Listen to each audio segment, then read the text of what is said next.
Hello, everyone, and welcome to this week's episode of Hotline League. We are just on the cusp of off-season, free agency, I guess I should say. We are in the off-season, and it is going to be something that we'll be talking about throughout the course of tonight's show as we discuss some of the rumors and reports as we are starting to see stuff. I think already we've seen some announcements come out from other regions. We know where Berserker is going. It's been officially announced. We'll talk about that. In addition, we've had some, I would say, poorly handled news from Riot Games about one of their broadcasts, and we'll be discussing that as well. But first, it's none other than Cubby. Cubby, how's it going? I'm doing pretty well. Excited to have another episode of Hotline League with the two of us, Travis. So, plenty of time for callers and for us to maybe get into a topic or two a little bit more. But it feels like we kind of are going to need that at some point. So, yeah. Yeah, no, exactly. So I do see some folks are saying that we're having a little bit of a lag on stream. I'm not sure if that is still continuing, but please let me know if it is. I'm not seeing any issues on my end, but hopefully things go. We can always restart the show if we need to. All right. So first off, shout out to NZXT, currently our solo sponsor for the show as we're in the off season. But great to have them around as always. They've been fantastic in committing to the full year for us, and so love to have them around. Please be sure to check out their Black Friday deals coming up soon. They've already started, I think, some of their early Black Friday deals, so you can go check those out. We'll talk more about them later. But in addition, I wanted to ask you, Cubby, how have you been? Because you were traveling when we last did the show, and so how was the trip? How was your past week?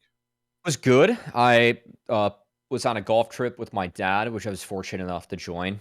Kind of the perks of the schedule we have, a little bit quieter, and actually hosting a friend.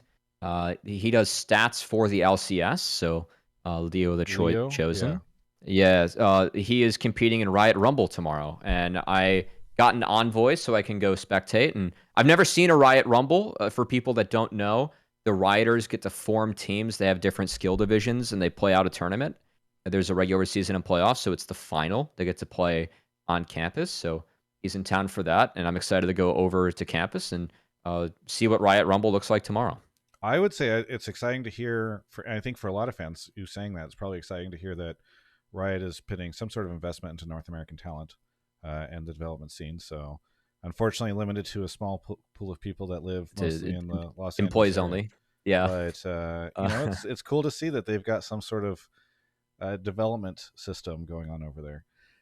Anyway, that is fun. Well, what's been up with you? What's been up with you, Travis? Dude, for those of you that don't listen often, we like to ramble a little bit about what's going on in our lives in the beginning of the show. I have had the craziest past week. I just had all sorts of stuff. I went and saw the really good movie on Wednesday called Convent. It's the one about choosing the Pope with Snape or with Voldemort in it. That was really good. Ralph Fiennes. Yes, Ralph Fiennes. Yeah.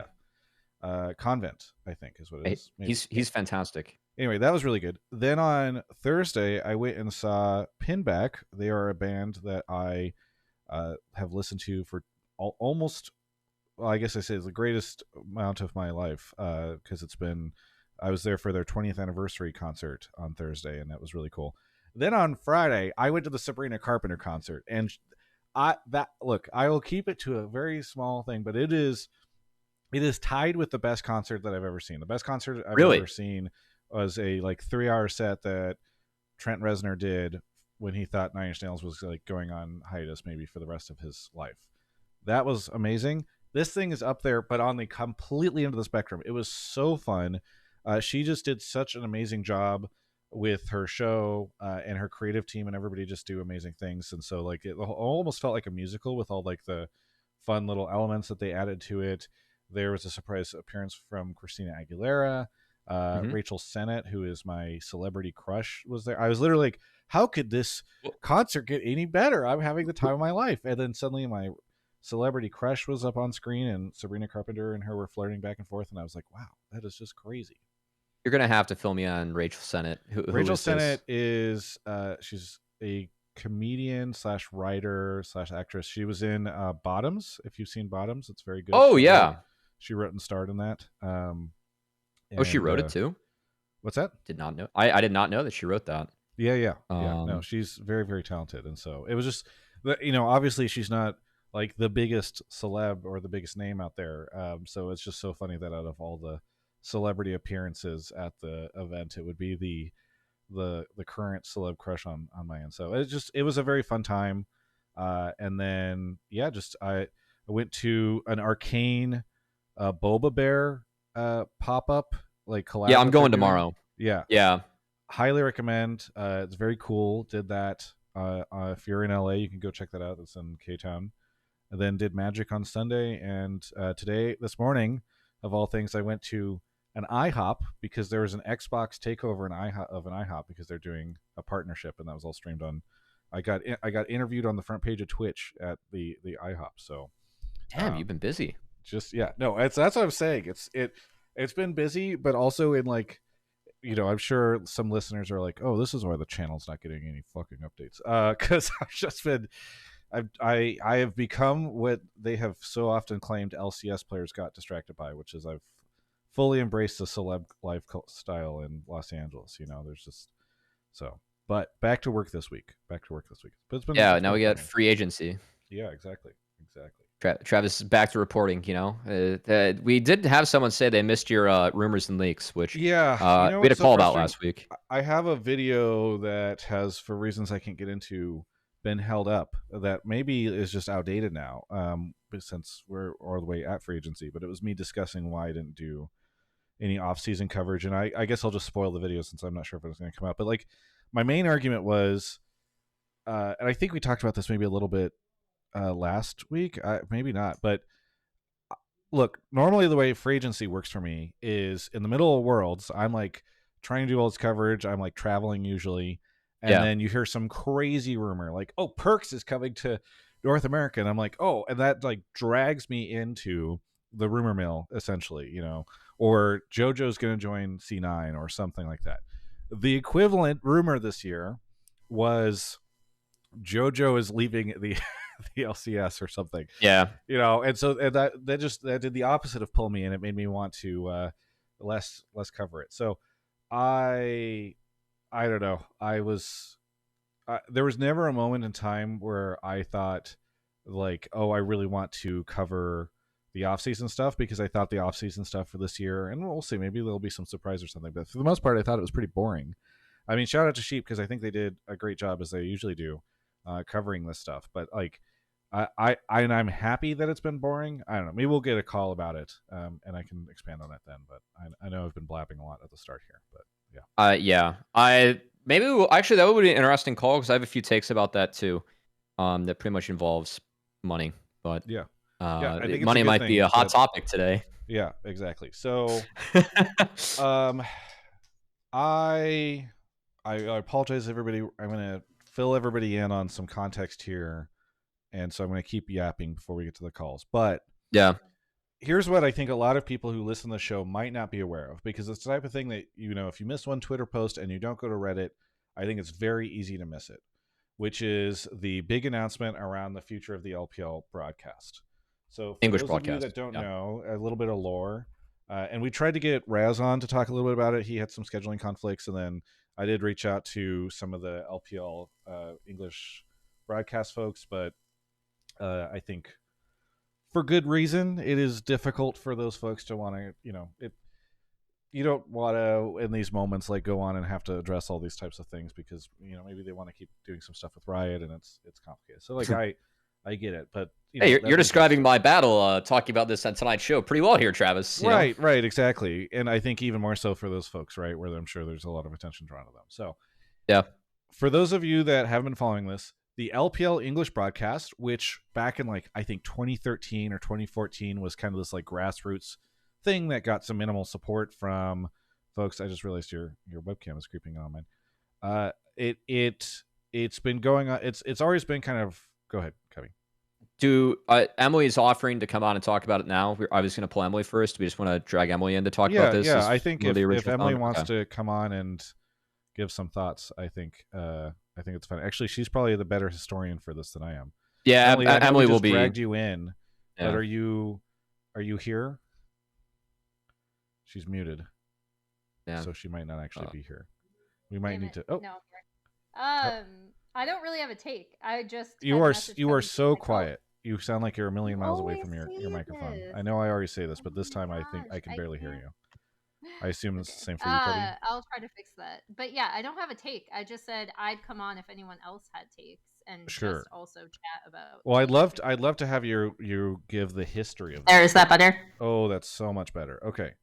Okay. Yeah, I think. Look, All right. I was about to go into the sort of history of the LPL broadcast, but I think you more than I am are qualified to discuss this. So maybe you can give the spiel on like how the LPL broadcast sort of started and what it's been like over the last many years.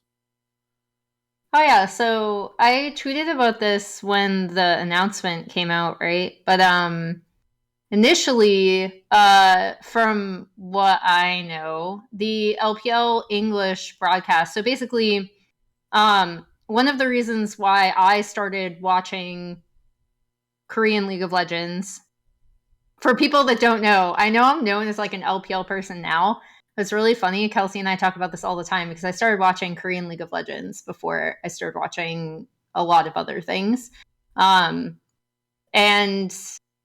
basically, OGN recognized that, you know, due to their prior history from StarCraft, from other esports, that it was a good idea to have an English language broadcast. So they had started an English language broadcast for OGN tournaments that they were holding, and they were the primary broadcaster of the Champions tournaments.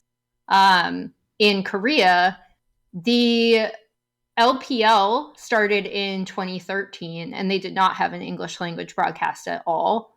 And I think part of this is not anything nefarious. I think it's honestly a lot due to market size, right? Like even though League of Legends is wildly popular in South Korea, I think just generally the Korean market is smaller than the Chinese market, right? So I don't think the Chinese market has had to worry as much about bringing in outside viewership, just generally.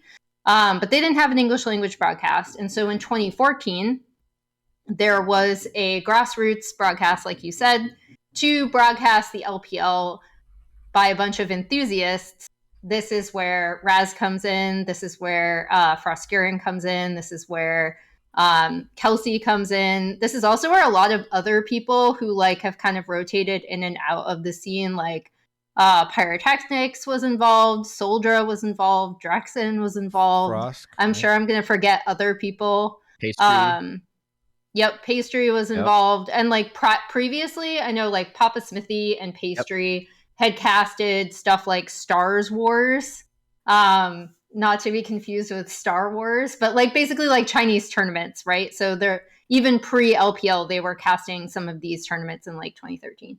And so the first like official LPL English broadcast was just LPL EN.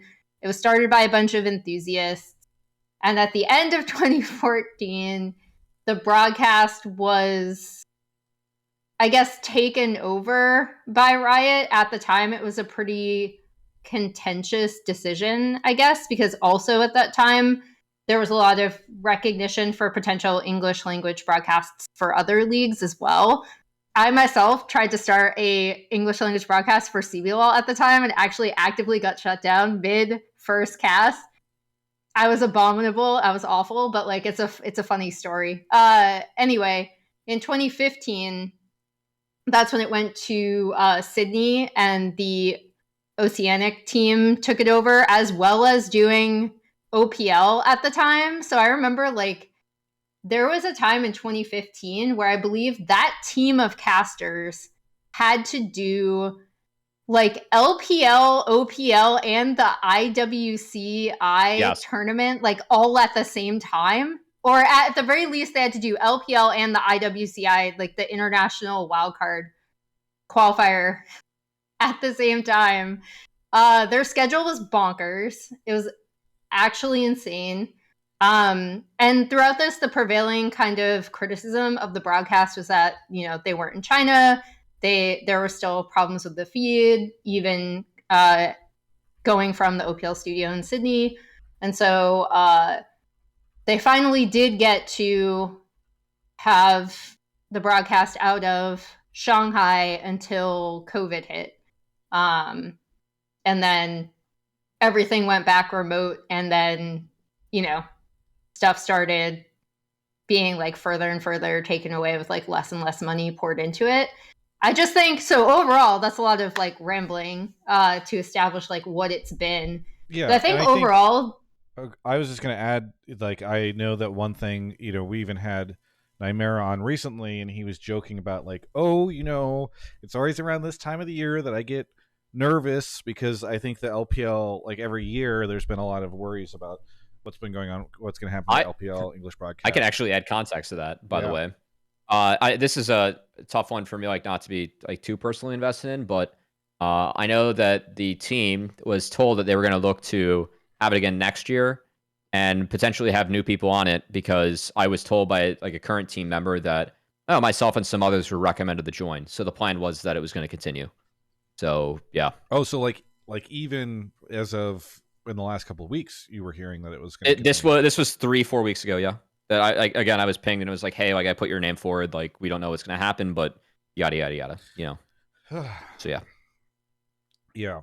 I mean, I heard from one team member as I was reaching out to folks that like they found out the morning of the announcement. Yes. So there was not a great deal of heads up, which, like, in one sense I get, because the moment you start to tell people that they're not going to have a job, they have less incentive to not just, like, you might as well just make the announcement the moment that you tell them, because it's going to be public.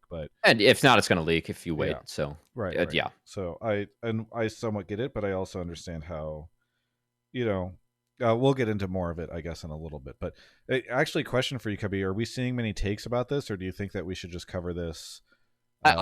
We have a few, but I mean, Emily has like more that she wants to share or talk about, then I do think it's kind of worth going through the history of it, because we can keep Emily on for any of those calls. Yeah, that too. Yeah, I think that's a thing. But if I see we only have one person in the waiting room, and I didn't know if they are. No, I can pull a couple for LPL. I've been kind of waiting, but yeah. Looks like we just got a one take in the pleb topics that might be relevant to this. So, but while you're looking at all that, Emily, I mean, I do want to save a little bit of our reactions to the news for a call, assuming you're down to hang out for the show for a while longer. But yes, is there other context you want to give? I know we kind of split your story as you were going through it. Oh no, I was just gonna say, like, as it has been for the English language broadcast, I think the thing that's been really consistent across the board is that I think that whoever has worked on it has been from the initial team of essentially like LPL enthusiasts through the prior broadcast has been like a team of incredibly passionate people. And I think you have to be so, like, an underrated aspect of following LPL or casting LPL is that you really just have to be so dedicated and actually passionate about what you're doing.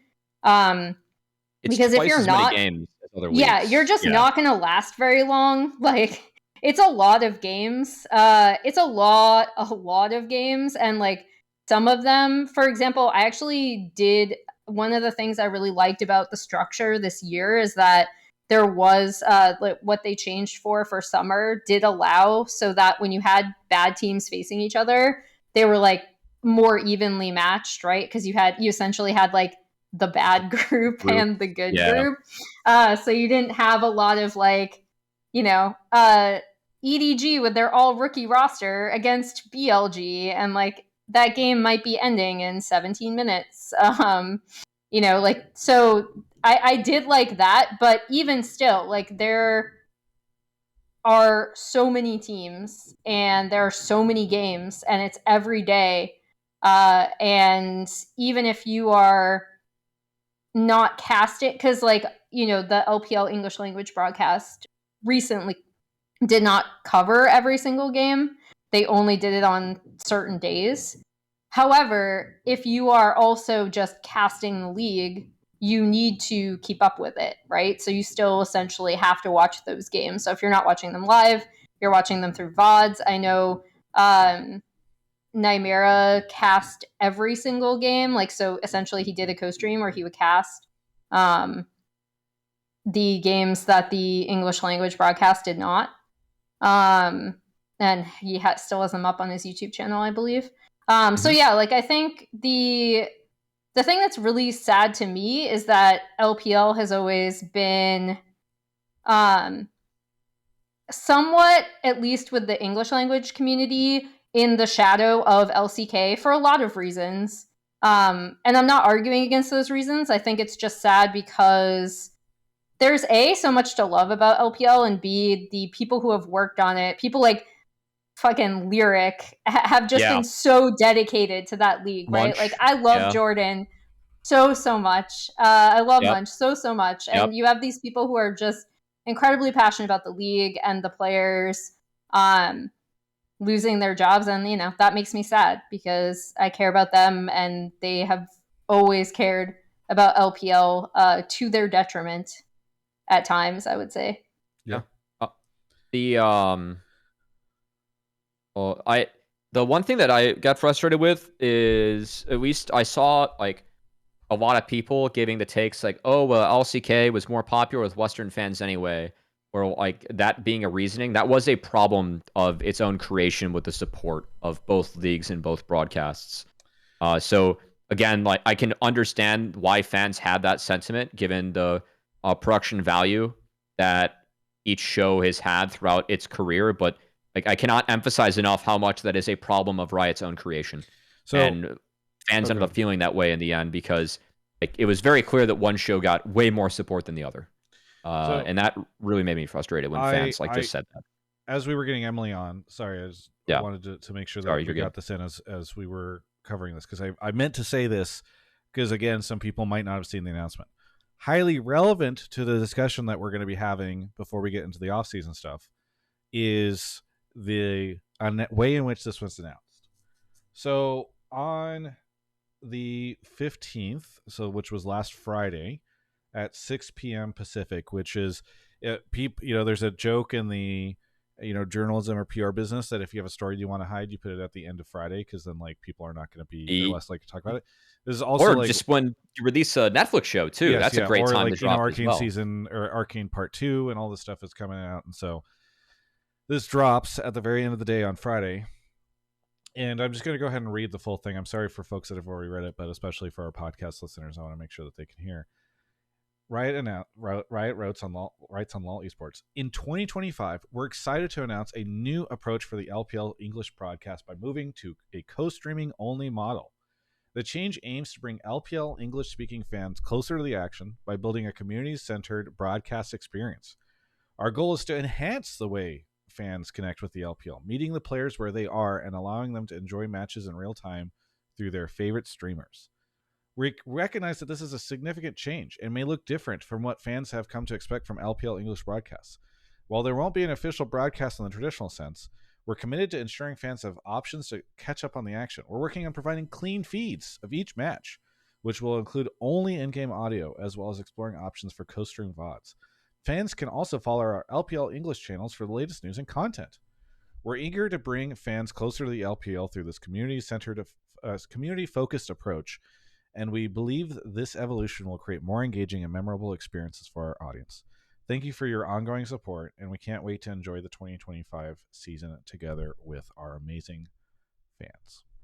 So, I know that soon we will get into a call about whether or not this is good or not. Actually, you know what? I think we already have a call in there, and we can talk a little bit about the announcement as we get into the first two calls are like a little bit different, so I can go snag them now.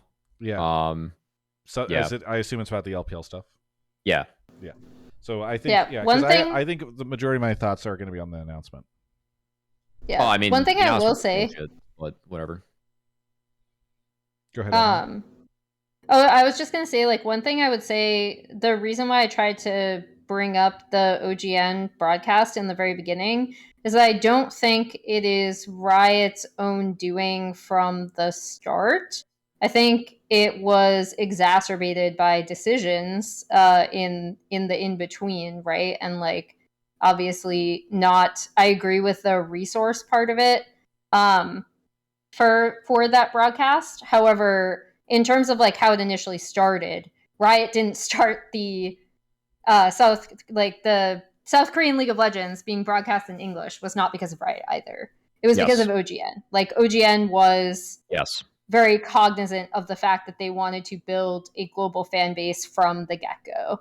And it made it, again, like you had some similar challenges in terms of, okay, this is on at a very odd time because NA is kind of the worst time zones for anything else in the world. And so, you know, you did have like the same time zone problem, but like in order to be a dedicated fan of OGN Champions, all I had to do was subscribe to the OGN broadcast. And it was quite easy for me to follow KT Rolster and be miserable since 2013, right? However, when I started following Chinese League of Legends, it was made easier by the LPL English broadcast in 2014 and 2015. But even during those times, sometimes I'd want to watch like Demacia Cup, for example, right? Or I'd want to watch something. And I had to go through so many hoops just to find a streaming site that would work on my computer. And like now I'm a lot more savvy about that because I've also used like Bilibili streams to watch, for example, figure skating, which is also very difficult to watch in the US for some reason. But yeah, like it's always been way more difficult for, at the very least, because I'm speaking as someone in the US to watch the LPL or LPL related things like Demacia Cup, or like, for example, if you're trying to watch the Old Man Cup right now, which highly entertaining, especially if you know the players. I do want to get into that shit is fucking hilarious. But yeah, I do want to get into it's always been difficult to watch LPL, I think, or more difficult. Agreed. Yeah. Sorry. No, you're good. I'm sorry for rushing along. I just want to make sure that we're getting. We have a lot. I'll get the first caller here, Travis. Stuff, so yeah, I'll go grab him. Cool. Shout out to Rennie the Croc for the Prime. 30 months. Aldrina Orange 695. Swede for the 22 months. JB for the 21. Leo the Chosen for the 16. Notorious Bubble. EMBW. Hi, EMBW. Director Donut. Zemelci. Spud Tugger. Shammy KC. Thanks, everybody, for the subs. That's a lot of folks doing that. We got our first caller coming in here. 504 Caesar. Thank you for the $4.99 over on YouTube. Says Goat Emily. Okay, so we are back with our first caller of the night, none other than Hammy. Hammy, where are you calling from? Hey, I am calling from San Diego, California. San Diego, California. And what would you like to talk about on the show? So basically just kind of everything we've been talking about already. My take is, as much as I disagree with how Riot obviously handled the LPL broadcast with the announcement and everything recently, I think it was probably just the most logical thing for them to do. I think most people were watching co-streamers for LPL more than the actual LPL broadcast, especially kind of in like more recent years. And yeah, I think obviously they could have handled it better, but I do think it makes sense. I mean, right, cutting costs and all that stuff. So that's my take. So this is where I think, because you mentioned the announcement and because I know that this is kind of step one in diving into this conversation, this is where I probably have the most to say. I found that announcement to be fucking atrocious. Like, it was heinous. It was so, and it's so at odds with the way that Riot handles a lot of the stuff. Like, I know frequently that people will say like, oh, you know, I didn't like the way they did the layoff announcement, or I didn't want whatever, and so people are like, what are you talking about this? But I actually think that usually Riot has a lot of empathy in the way that they announce stuff. So for instance, at the beginning of the year when they announced really big layoffs, they talked a lot about the ways in which they were supporting the folks who were getting laid off, and they talked about the struggles that led them to get to this point and all this type of stuff. This announcement just completely misunderstands the entire community. Like, the folks who worked on this announcement and signed off on it, I think really need to double check their connection to the LoL esports community. Because here's the thing. The vast majority of casual fans are not going to be aware of this. They were not watching the LPL English broadcast already. They were not watching co-streamers about the LPL. Like, the majority of North American and probably Western fans as a whole, who like the main LoL esports Twitter account is like broadcasting this type of stuff too, they are not Like they're not really invested in this type of thing. The people who are the hardcore dedicated fans that care about the scene, and they care about even the folks that weren't watching a lot of it appreciate what the story that Emily just told, right? And a lot of people have knowledge of this, where like this has been kind of the scrappy underdogs for a long time, trying to share something they are incredibly passionate about with the community that's often been distracted by other local leagues or the LCK or that type of stuff. And so to come out, not reference at all the fact that you're putting a gun to the broadcast and this crew of people who've been incredibly dedicated and passionate, not talk at all about any kind of support you're going to do for them. Like, imagine if the announcement had been like, and also, by the way, not explain at all why you're doing this. Like, if the announcement had come out and been like, hey, everyone, we, as you're all aware, we've been working throughout this year to create a more sustainable model for esports. Over the past couple of years, we've often looked at the LPL English broadcast and tried to figure out ways in which to help it find success.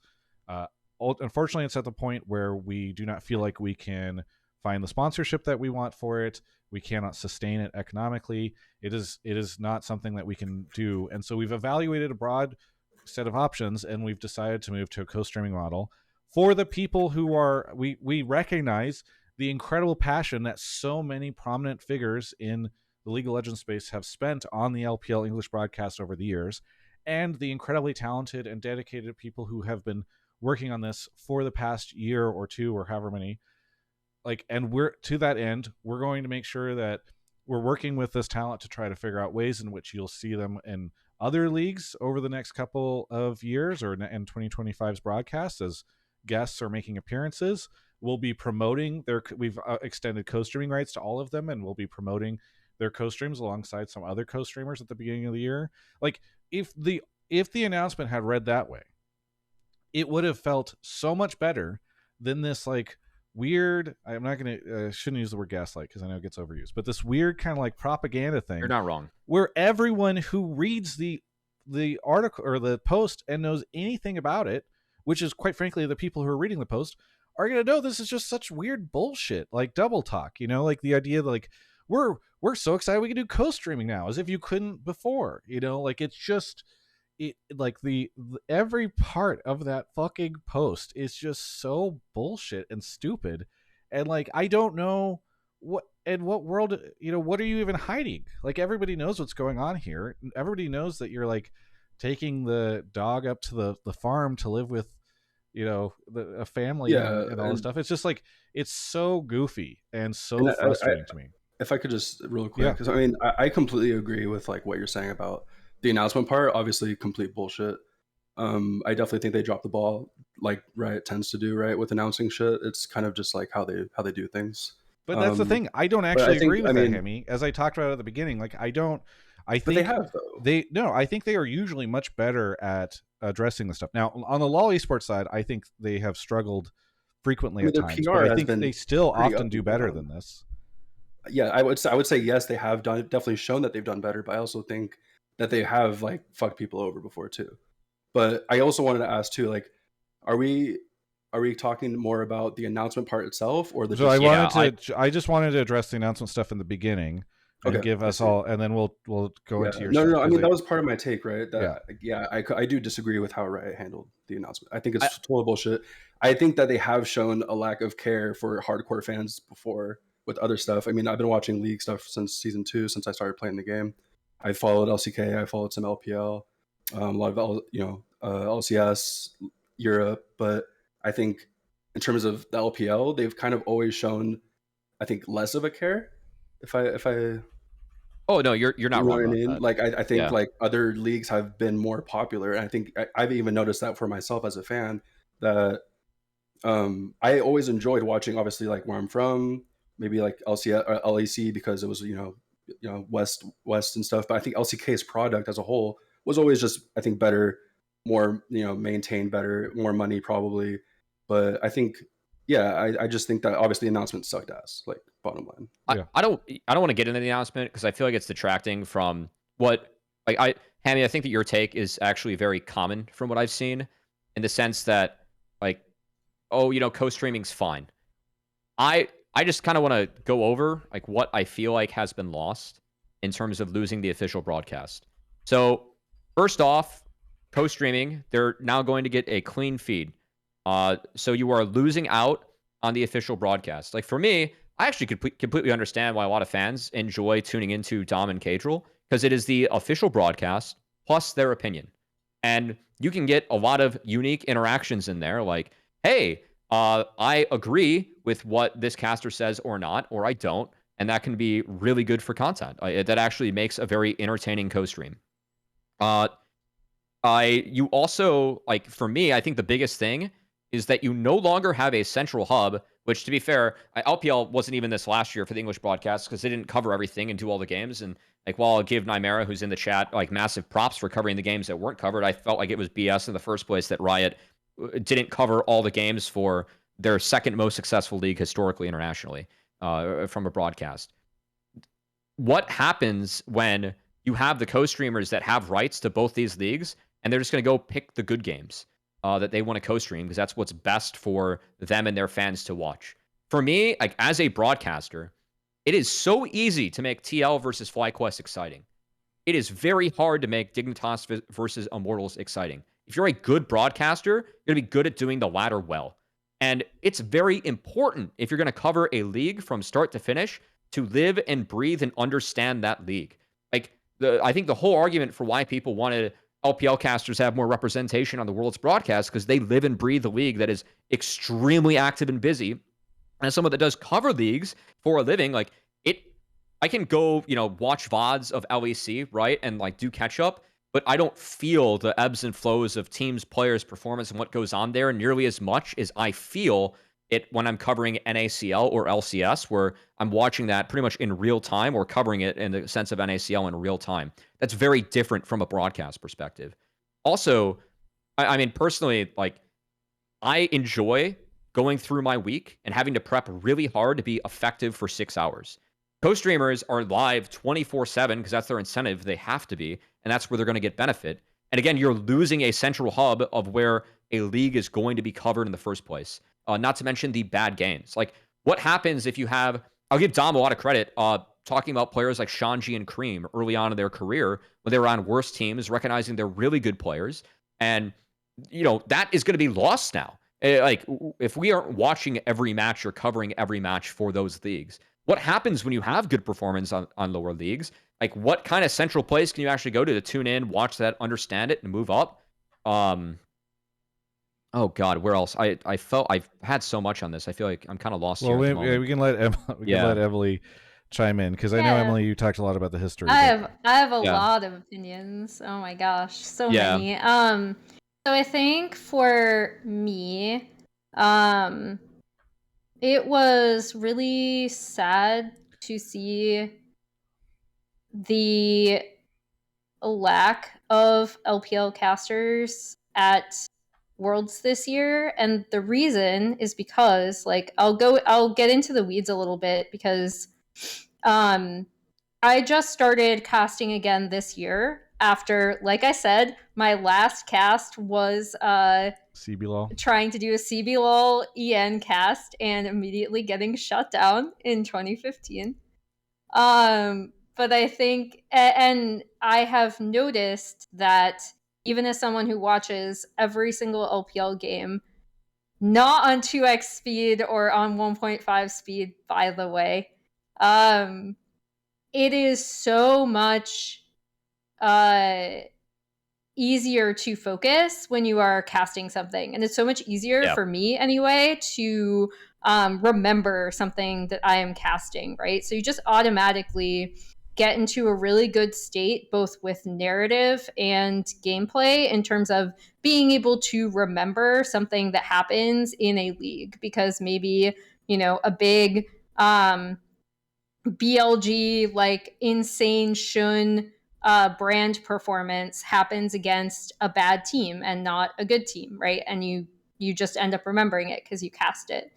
And I think the other thing that I'm going to bring up, and I know people really don't like to hear this sometimes, and they're just kind of like, well, Emily, you don't live in the real world, blah, blah, blah, blah, blah, is that I, as a person, do not always believe that value is inherently monetary, which means I can think, for example, like the original OGN crew that we're talking about building up South Korean League of Legends or helping to, is that you can determine value for something as it pays off in the long term in terms of narrative, in terms of storytelling, in terms of all of that. And I think that is really what's being lost. And that is very sad to me because I still think there is an inherent value to the overall quality of your product of League of Legends as an esport to have an official English broadcast for the LPL so that when we have global tournaments, there are going to be people who are very well spoken, who know these teams quite well, and also for other people who don't necessarily have the time to watch, but are going to be casting a game, for example, right?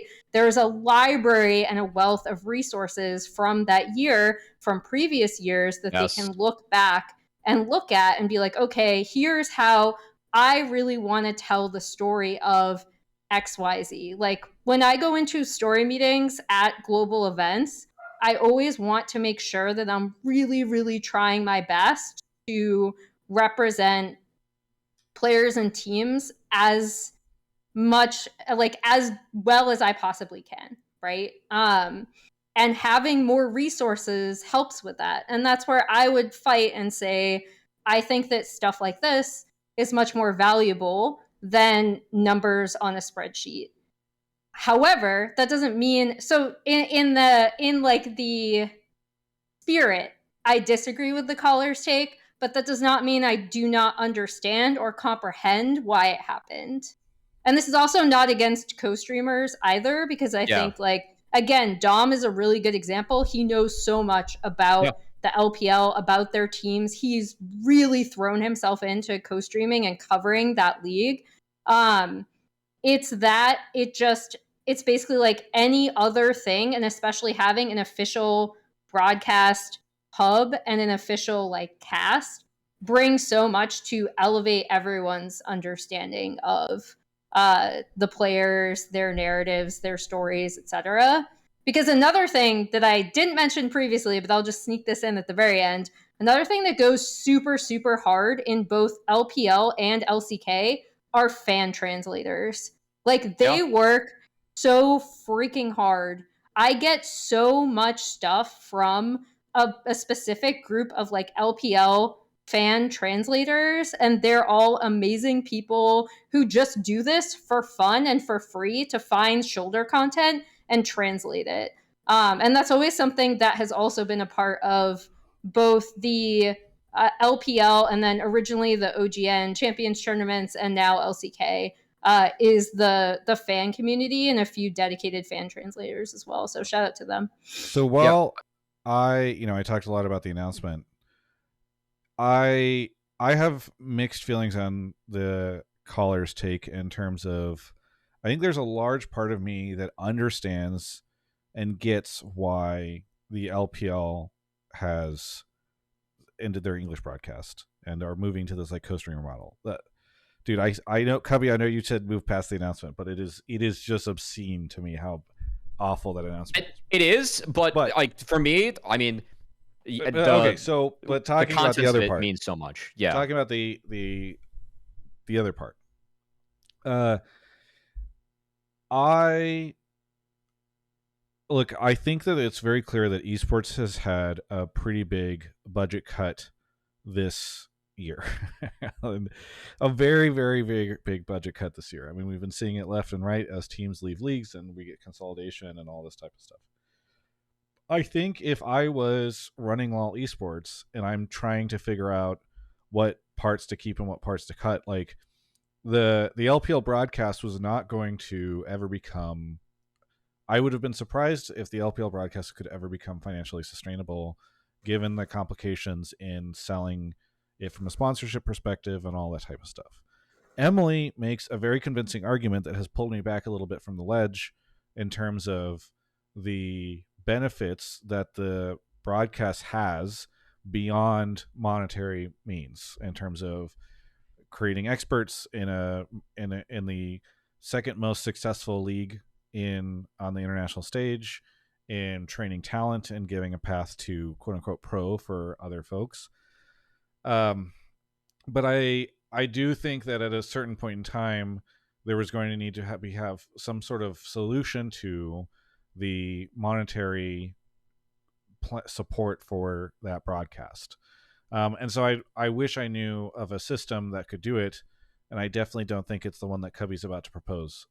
So this is where I guess we could argue a little bit. But the reason I take so much issue with the announcement is because I actually don't entirely disagree with the conclusion, but it is just like so awful the way they went about it, and that is why I'm like really, really frustrated with the announcement, because I think there should have been more support for the people who have dedicated themselves to this. I think I guess it's the announcement plus the plan. There, like, I see folks from the LPL broadcast on the chat right now saying that there was a clean feed, so suggesting that like, oh, we're working on getting a clean feed for co-streamers is just crazy. Already existed. It's just so lame. Like, even the LPL account, the LPL English account, didn't tweet this out. It's so ugh. Yeah. I mean, I guess we can like get into my proposed solution, which Travis is going to disagree with. But is this better for this call, or you said we have another call about it, right? I mean, I'm just down to give it now. The other call won't get into it, and this is a tangent that I don't think anyone else is going to think of. Sure. So part of why I'm so frustrated with this is that I just think the ambition from Riot is zero. Like, if you think about this from Riot's perspective, literally what they do now to manage their new broadcast solutions, which by the way is for LTS as well, because Mark said on the episode the other week that they're going to have co-streamers handle the English portion of that too, and that they've been really effective. You want to, when you say LTS, you mean LTA the South? South, yes. Yeah. LTA South is Riot's perspective right now, it's pay one manager and just have them manage the co-streamers and just make sure they have clean feeds and that no one's saying anything too heinous and that they're representing the product, and that's it. What I would do if I'm Riot, what I would want to do is I would want to have co-streamers pay to have licensing. I think the fact that Riot just gives this out to their friends is a real missed opportunity in terms of actually being able to find a new revenue stream to bankroll a broadcast, which would make a better experience for co-streamers and people that watch co-streams if they can't clearly monetize this. It also creates a better incentive structure for what the co-streamers are going to do in terms of like what they have. I mean, I wouldn't set it at an out-of-bounds price. Like, it's not like I want these co-streamers to be paying a crap ton of money. But if we think about the viewership boost that you see the big co-streamers get when they are streaming, not just like big games, obviously T1 Gen G is going to be something that doubles your viewership. But even just overall, is this better concept than them playing solo queue or them going over GOLs or VODs? Having the right to actually stream it live and connect with fans? Absolutely. I would say that I'm going to be very cautious on this, that it's a 10 to 20% bump. So by having them pay for licensing, you actually create a better incentive structure for the co-streamer where they're more invested in creating an appealing product for me.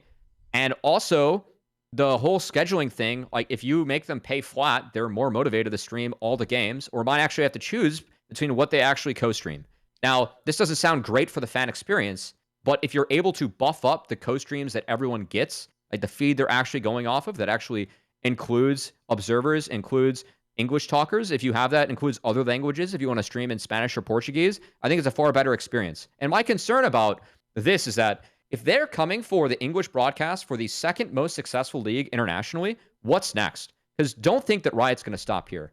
If the LTA South Conference is already not going to have English support and no Spanish or Portuguese support for LTA North officially, I can't see many non-native language broadcasts actually sticking around in the next 2 to 3 years if you're Riot. Yeah, I think what is their actual incentive? If they can't sell sponsorship against it, I think that's why. Yes. It is a very good point to wonder like how long. And I say this feeling terrible about the fact that we're speculating around very talented people who work to cover this stuff, but like, yeah, I mean, if you're the LPL or LCK English broadcast, you have to be wondering how are we keeping this sustainable. Look, this is where we disagree on this, Cubby, is like I think that you cannot charge co-streamers a license to broadcast one region and not others, because if I am a co-streamer, I will just never broadcast the regions that charge me instead of the regions that don't. Assuming like it's Riot. You just do it flat. You do everything. You set it based on how good the league is. And you're saying you create their own get market. You get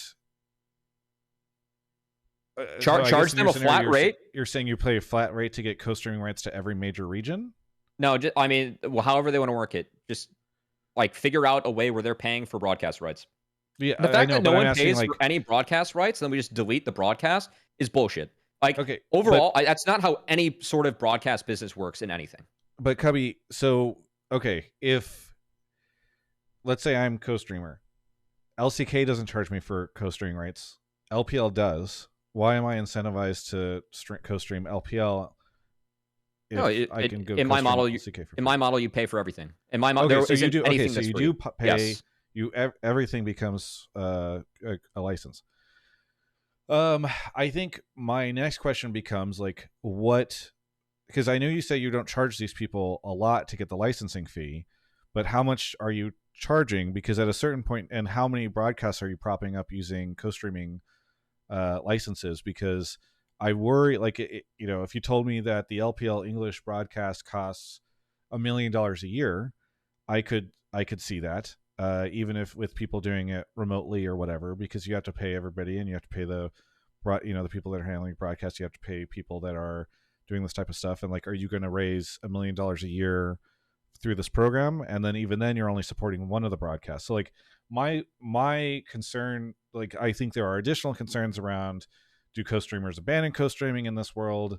What is the community reaction?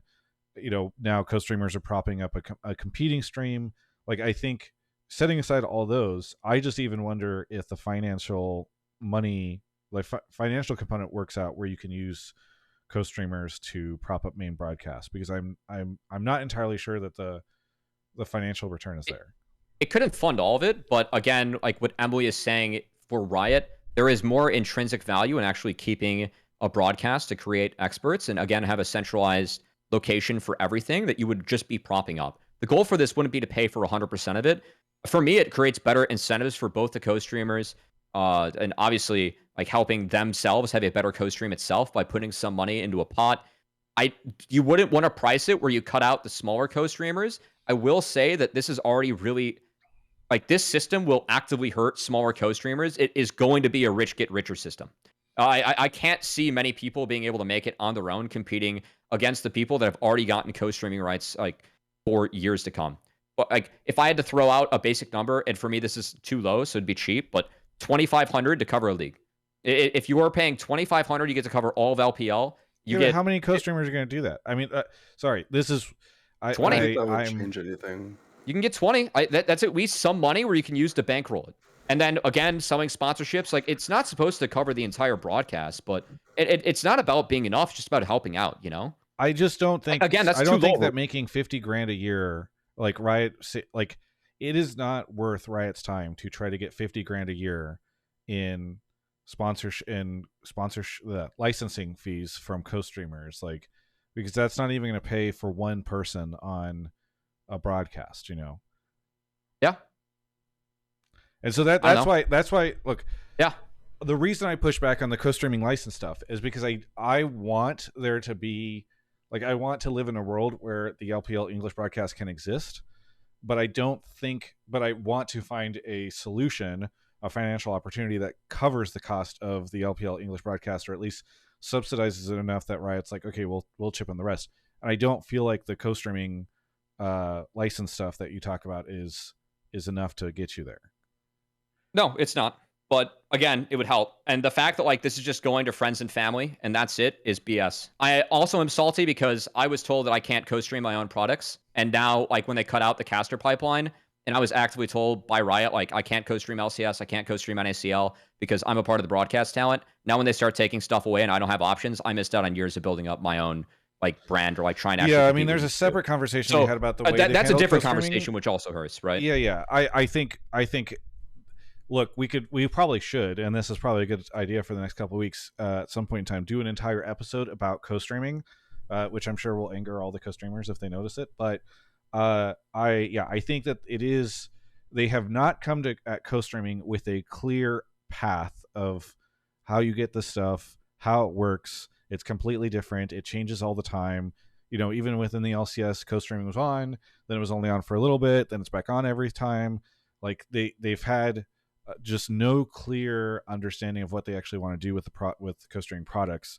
And so I think that this is to your point, this is a really good example of where people do get screwed over, where the people who have dedicated their time to working on the LPL English broadcast, instead of trying to build their own like channels to potentially get rights to that type of stuff, I hope that they will get access to co-stream this. But we have no indication from this post that says they're super excited to kill the LPL English broadcast, what that will be like. So yeah, that's kind of where we're at on it. I know we've gone all over the place, Hammy. I feel like, and I'm hoping that you feel like we've covered a lot of what you wanted to talk about. Yeah, no, I mean, I want you guys obviously to talk about what you guys are obviously very passionate about this, and I know I think it's really shitty for league fans who actually pay attention to this kind of thing. As hot, not even hot, my take wasn't even hot, but like as shitty as my take was, it obviously doesn't make me feel good seeing this shit. But I just wanted to talk about one last thing that Emily did bring up. I know she was saying that like she's always told like this is not the reality of things and this and that, but I just think, I mean, even with OGN, right? Like if Korea wasn't winning, if LCK wasn't getting the traction that they got, we could say all we want that like LPL is the second best team in the world, but they haven't won, right? Like they haven't been winning recently. And I think co-streaming has just kind of taken over, and that's just the direction Riot wants to go. And I think it's as shitty as it is, it's just going to keep going. And it might go to other broadcasts, it might go to, as whatever it may be. But by the way, the not winning or not, I don't think should matter at all in this. I only bring it up because if they are taking away the English broadcast for a league that is very successful, it sets the precedent. They can take it away for anyone for non-language broadcasts. That's what I'm worried about moving forward. So yeah, I agree. But I mean, when I say winning, I mean winning equals money, right? So that's what this all is. It's just dollar signs to Riot. Yeah, I don't know if I would not delineate. I guess I don't think that necessarily like, if LPL had won Worlds, like the English broadcast would still be around. I think that this has been a long time coming, and maybe Riot could have done more things to like make the broadcast more successful or more sustainable or whatever, and they clearly haven't, and now they find themselves in the situation where, yeah, it's just not great. Hammy, is there anything you want to shout out here at the end? Yeah, shout out you guys. I've been following your content, Travis, for a long time. I think I'm almost as old as you are. And why do you say it like that? Because we're boomers now, man. No, you're not. Okay, yes, we are. I'm not even halfway through my life. My average life expectancy in America is something like 81 or something for dudes. Anyways, I'm pushing back on this. We're all old. Shout out Cubby. Shout out Emily. Emily, I love all your content with Kelsey. I appreciate you guys putting in that work. Yeah. And shout out Long Beach, Castle Long Beach. I coach and manage the league team there. Do you know that's where I graduated? Oh, me too. Nice. Yeah. Well, I assumed you probably did, but I just, yeah. Either way. What year? 97? Fuck off. No, I'm just kidding. I'm kidding. You're a god. He's out. Goodbye, caller. All right. Let's see. Aww. That was a good time to talk about Emily in the background. Aw. I hope you're saying because of the way in which that person just verbally assaulted me. Okay. No, what? We're going to talk about our sponsor right now. Ageism exists in esports. And that's none other than NZXT. Thank you so much to NZXT for sponsoring the show. They are an amazing partner and really, really appreciate having them around. A couple big things. So one, they have early Black Friday sales that are going on right now between the 13th, you might have already caught it, but until the 20th, you can get on your custom PC builds $80 off total storage. There is a discount available. Well, there's my discount available, but also I think there's one if the fact that they use this Shopify program to be able to do it, not related to the LCS or LTA team. They have $30 off the P2 series, $50 off the P3 series, and there's 10% off upgrades on the P1 series. So all sorts of really cool things going. My code stacks with all this, so you can get an additional 5% off with code Travis5. But also be sure to check out, maybe these are not the products you're looking for. Maybe there's some other things that you're in the market for. Be sure to check out Black Friday, which is obviously coming next week. So yeah, appreciate NZXT for coming through. When you do go to NZXT to make a holiday purchase, maybe a gift for yourself or for someone else, please, not to quote Sabrina Carpenter, use the link nzxt.co/Travis. There's a link that is in the YouTube description and also in the podcast description. I know that, sometimes you're in a flurry. You're flying home and you're at the airport and you're full of turkey from visiting family, and you're like, oh, let me check the sales. Oh, NZXT has something. Let me buy it. Please do me a favor and go back to this YouTube video or go to the podcast or whatever. Find that link, nzxt.co/Travis, and click through that, because that way they know that you're purchasing because you heard us talk about it on the show. Again, you can use code Travis5, and that does stack with discounts. So thank you so much to NZXT. By the way, I'll talk more about this in the future, but I also wanted to shout out the fact that they have the NZXT Club, which is a loyalty program that has community opportunities.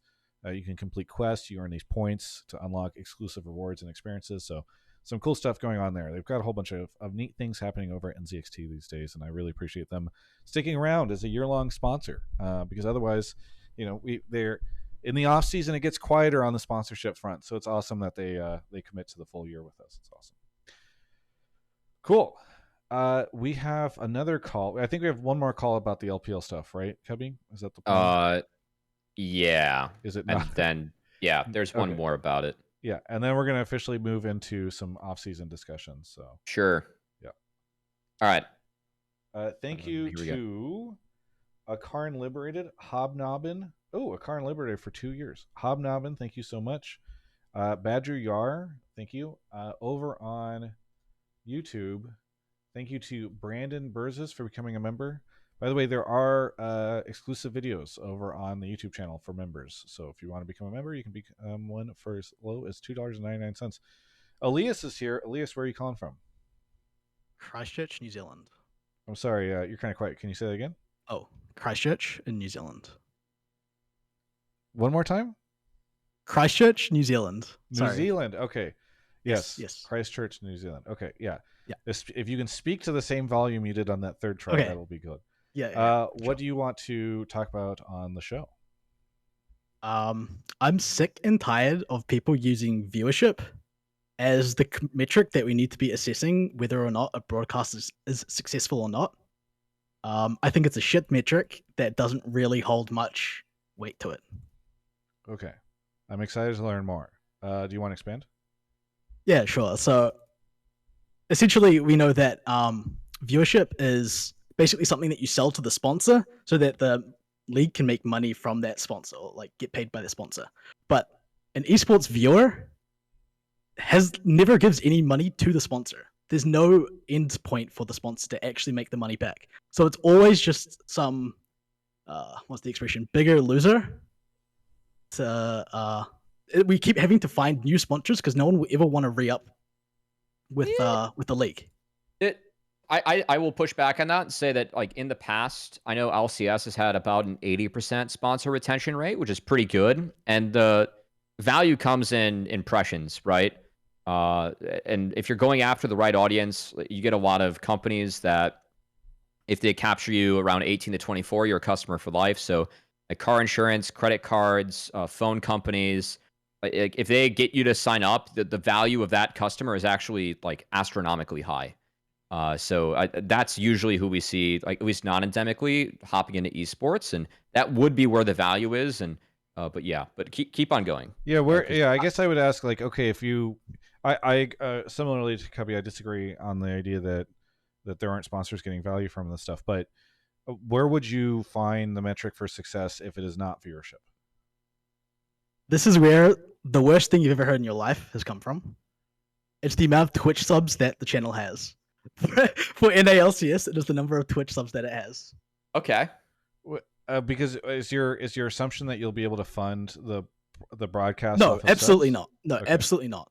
But it's an indication of the number of people who are actually willing to pay for your product. I don't think the difference between 100,000 viewers and 150,000 viewers is like 2 million in revenue for the league. Because I think Gotcha. that down the line, those sponsors will never re-up, and it's just like a kicking the problem down the road. Okay, so it sounds like in your mind you're like, hey, having viewership on this is an interesting discussion that we'll probably have to cut short because it's interesting to me, but probably not for the majority of our audience. Very fascinating to me. So it sounds like your premise is that hey, viewership is not an indication of a valuable customer. You want to see somebody who's already spending money in the space to indicate that they will spend money. I actually think this discussion is very fascinating, probably one that is difficult to have on the show, but it has been fun for me to hang out in both the Magic space and the League space because spending habits across the two are dramatically different.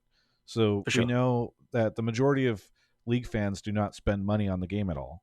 And I always find it very funny that so many of those fans then complain, like they don't want to spend anything, and then they'll be like, Riot's not giving us enough free stuff, in addition to the free game. And so I guess you could, in theory, say like, hey, you should see, who are the people that are willing to open their wallets. In the Magic space, for instance, people are so accustomed to spending large amounts of money that you could argue like, hey, these guys have deep wallets or whatever, and they can spend money. I just don't know that like spending money on I think there are a lot of people who do not view a Twitch sub to be worth it, but would potentially buy a Viego skin or a new computer from a sponsor. So I guess I just disagree. Like the sponsorship is the same way that viewership is the same thing is the metric that basically everyone uses in terms of calculating value for all sorts of broadcasts and all sorts of content, right? Because you're really just trying to see how many eyeballs you're reaching. My pushback is that esports is so different from any other broadcast that we cannot use the same metrics. A traditional sports viewer is worth so much more money than an esports viewer. Sorry, what? One more time? They're also already invested because of like cable. I can actually see where you're coming from with this because if you're watching a traditional sport, then in some way, shape, or form, you have your pocketbook invested in the industry. Whereas if you're watching off like an esport on Twitch, it's all been free always. Exactly, yeah. Like I think there's a major problem with everything being free always because there's no incentive on spending money on the game. I agree. I pulled this call because I think that Riot's two like North Star KPIs from at least my perspective is unique viewers and concurrent viewers. Those are the ones where they share and where they're excited to share that they're hitting records. And the co-streamer model is what fits that because we're gonna try and cram as many eyeballs in, and at the same time, or just as many unique ones as possible, and that's where we're gonna measure our success. I think that especially, this is a conversation we have a lot for NACL, like Dev League viewership, I don't think should matter nearly as much. The Dev League exists so that if you're a team and you're smart, you're saving money in the long run and developing like talent and players. I do think that like there is an obsession over just that, and also co-streamers have really, for me, muddled the quality quite a bit. One of the other things, I don't want to get back into the licensing agreement, Travis, but something else that I think would be a positive of a model like that would be requiring co-streamers to make sure that ads are showing and also require them to go through the ads themselves because oftentimes they will alt-tab. And if you're watching through a co-streamer, you're never actually going to see the ads and the people advertising pop up on screen. Like this is a way where Riot can get quality control because like what's Riot going to do? Are they going to tell Casual, who has more viewers than the LPL in the first place, like, oh, like we don't want you to co-stream this anymore because you didn't go through all the ads? Well, again, like if you have licenseship at stake, you can actually have these guys on the hook for something and revoke it. Which they do, but they don't that'll change at some right point now. in time when sponsors get wise on the co-streaming value. Yeah. I think what Riot would tell you is that they have companies like Nielsen, who, God, we're going so far down the rabbit hole in this, but like at some point in time, I believe they were partnered with Nielsen. They might still be, who has proprietary software that scans the co-streams to try to determine the value of an impression for the sponsor. So presumably Nielsen is able to report a lower value to the sponsors on the co-streams, and then the sponsors are made aware of it. I don't know what's going on there, but yeah, I wish that I had more time to talk about this stuff, but I think it is like something that we're gonna just have to save for another time, because I know people are really eager to get into the off-season stuff, and I talking about this is such a deep discussion on business. I will say, we're gonna lose everybody. Yeah, go ahead, Emily. Go, Emily. Yeah.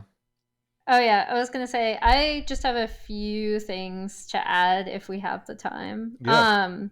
The first is I'm wondering if the caller has ever heard of the way that some Chinese viewership metrics work at all. No, I haven't. Could you? Okay, yeah. because obviously, like, so just because what you are seeing reminds me of two things. One, which is a larger problem in the ecosystem, which I'll talk about in a few minutes. But the first is, it's really interesting you brought up Twitch subs as a better metric, because obviously for raw viewership, Chinese streams have had massive issues with like bot problems. However, one of the other reasons why initially I remember watching like LPL or just watching like Uzi I's stream back in like 2015, 2016, and people would be like, oh my gosh, Uzi I got, you know, XYZ amount of viewers. Like, this is insane. He has like millions and millions of viewers. And it wasn't that. It was that the rating of the stream was based on basically like I don't have the exact breakdown, but it was like how many of his viewers were like viewers that gave him money and had subscribed and had, so basically like there were numbers ascribed to his stream that was based on the amount and investment of his like hardcore fan base, essentially, which is a very interesting way of looking at streaming numbers that wasn't just like raw viewership, that I remember throwing me for a loop, because a lot of those raw numbers were then conflated with raw viewership, and that wasn't the case, which is why I was asking. The other thing I would bring up is that I think viewership is unfortunately the best metric we have now, ? And unfortunately that's just because that's more of like a systemic problem than anything else, because I believe the highest value or like revenue stream that we still have for esports specifically, if you are not getting into the muddy waters of how much does esports act as a marketing arm versus how much do we want to make it independently profitable, divorced completely of any League of Legends revenue, despite the fact that a ton of people bought a Zero after Faker had that shuffle against JDG last year. If you're divorcing it from that and you're just looking at esports doesn't have a lot of traditional revenue streams that traditional sports have. So any sort of one-to-one comparison is really specious, right? Like, Yeah, for exactly. example, yeah, like to support your point, like last year, there's 18.7 billion in 2023 revenue for the NFL. 66% of that was national TV media, like broadcast rights. Holy, right? Okay, I didn't know that. Yep. As opposed to the NHL, which makes 6.8 billion, 19% national TV media, but 44% in ticket sales. So interesting. But like you can see like breakdowns of this stuff for the 4 major sports, at least in the US. And esports doesn't really have that. It's missing all. 2 of the biggest revenue generators. Yeah, exactly, right? Like, we don't have broadcast rights. We don't like sell broadcast rights. Yep. And we also, for the most part, like, you're also not getting like concessions, parking, ticket sales, that kind of thing, right? Outside of like major global events, and even then, I would probably argue that it's still not enough to overcome what would just be made up in like partnerships and ad revenue. I'm pretty sure that's still the largest revenue stream for esports specifically. Again, if we're looking at it as an independent thing, completely divorced from League of Legends revenue. And that's the problem, right? Is because, like we already pointed out, that's what advertisers are going to look at more than anything else, I believe. And so, yeah, like I don't even necessarily disagree with you. I just unfortunately don't see a solution to the problem based on like where we're at right now. Because the reason why I disagree, actually, sorry, Cubby, with your like co-streamers being forced to pay like essentially broadcast rights for that stream is that I feel like if you were going to do that, you would have had to do it at the beginning. It's the same thing as like asking people to pay for like I paid for OGN because that was an expectation. It was not a lot of money. I could afford to do so at the time. It's exactly like subscribing to a Twitch stream, right? Like it's literally that. That was the best model. You got huge value. That was the a set as an expectation for me as someone like, hey, if you're gonna want to watch this, if you're going to want to have access to the VODs and a higher quality stream, like pay this like $6 or something. And I was like, yeah, sure. Like I want to support this. That's totally cool. It was established from the very beginning. I think unfortunately, introducing that now, once you've already offered something for free, is like really difficult to do unless you are so big that you then make it so obnoxious to participate in your product and then force people to pay for it not to be obnoxious, right? Like YouTube, which I still refuse to pay for because I'm petty. But yeah. So, sorry, that was kind of convoluted answer probably. One, you should pay for YouTube. It supports the creators pretty significantly. Two, I just want to say as we're wrapping this up, please, folks, if you have off-season takes, please share them. You're kind of proving my point about off-season having been boring, because I think we're not getting as many as we expected, given the fact that we're on the eve of it. So if you have an off-season take, please share that. But yeah, no, I mean, Emily, I appreciate everything you said. It is it's so difficult because I think people like you, myself, and Cubby care deeply about like the business models behind the space, the scene, and esports, and then so much of the audience doesn't. And so it's just one of those things where I know we're getting folks who are like, come on, start the off-season talk.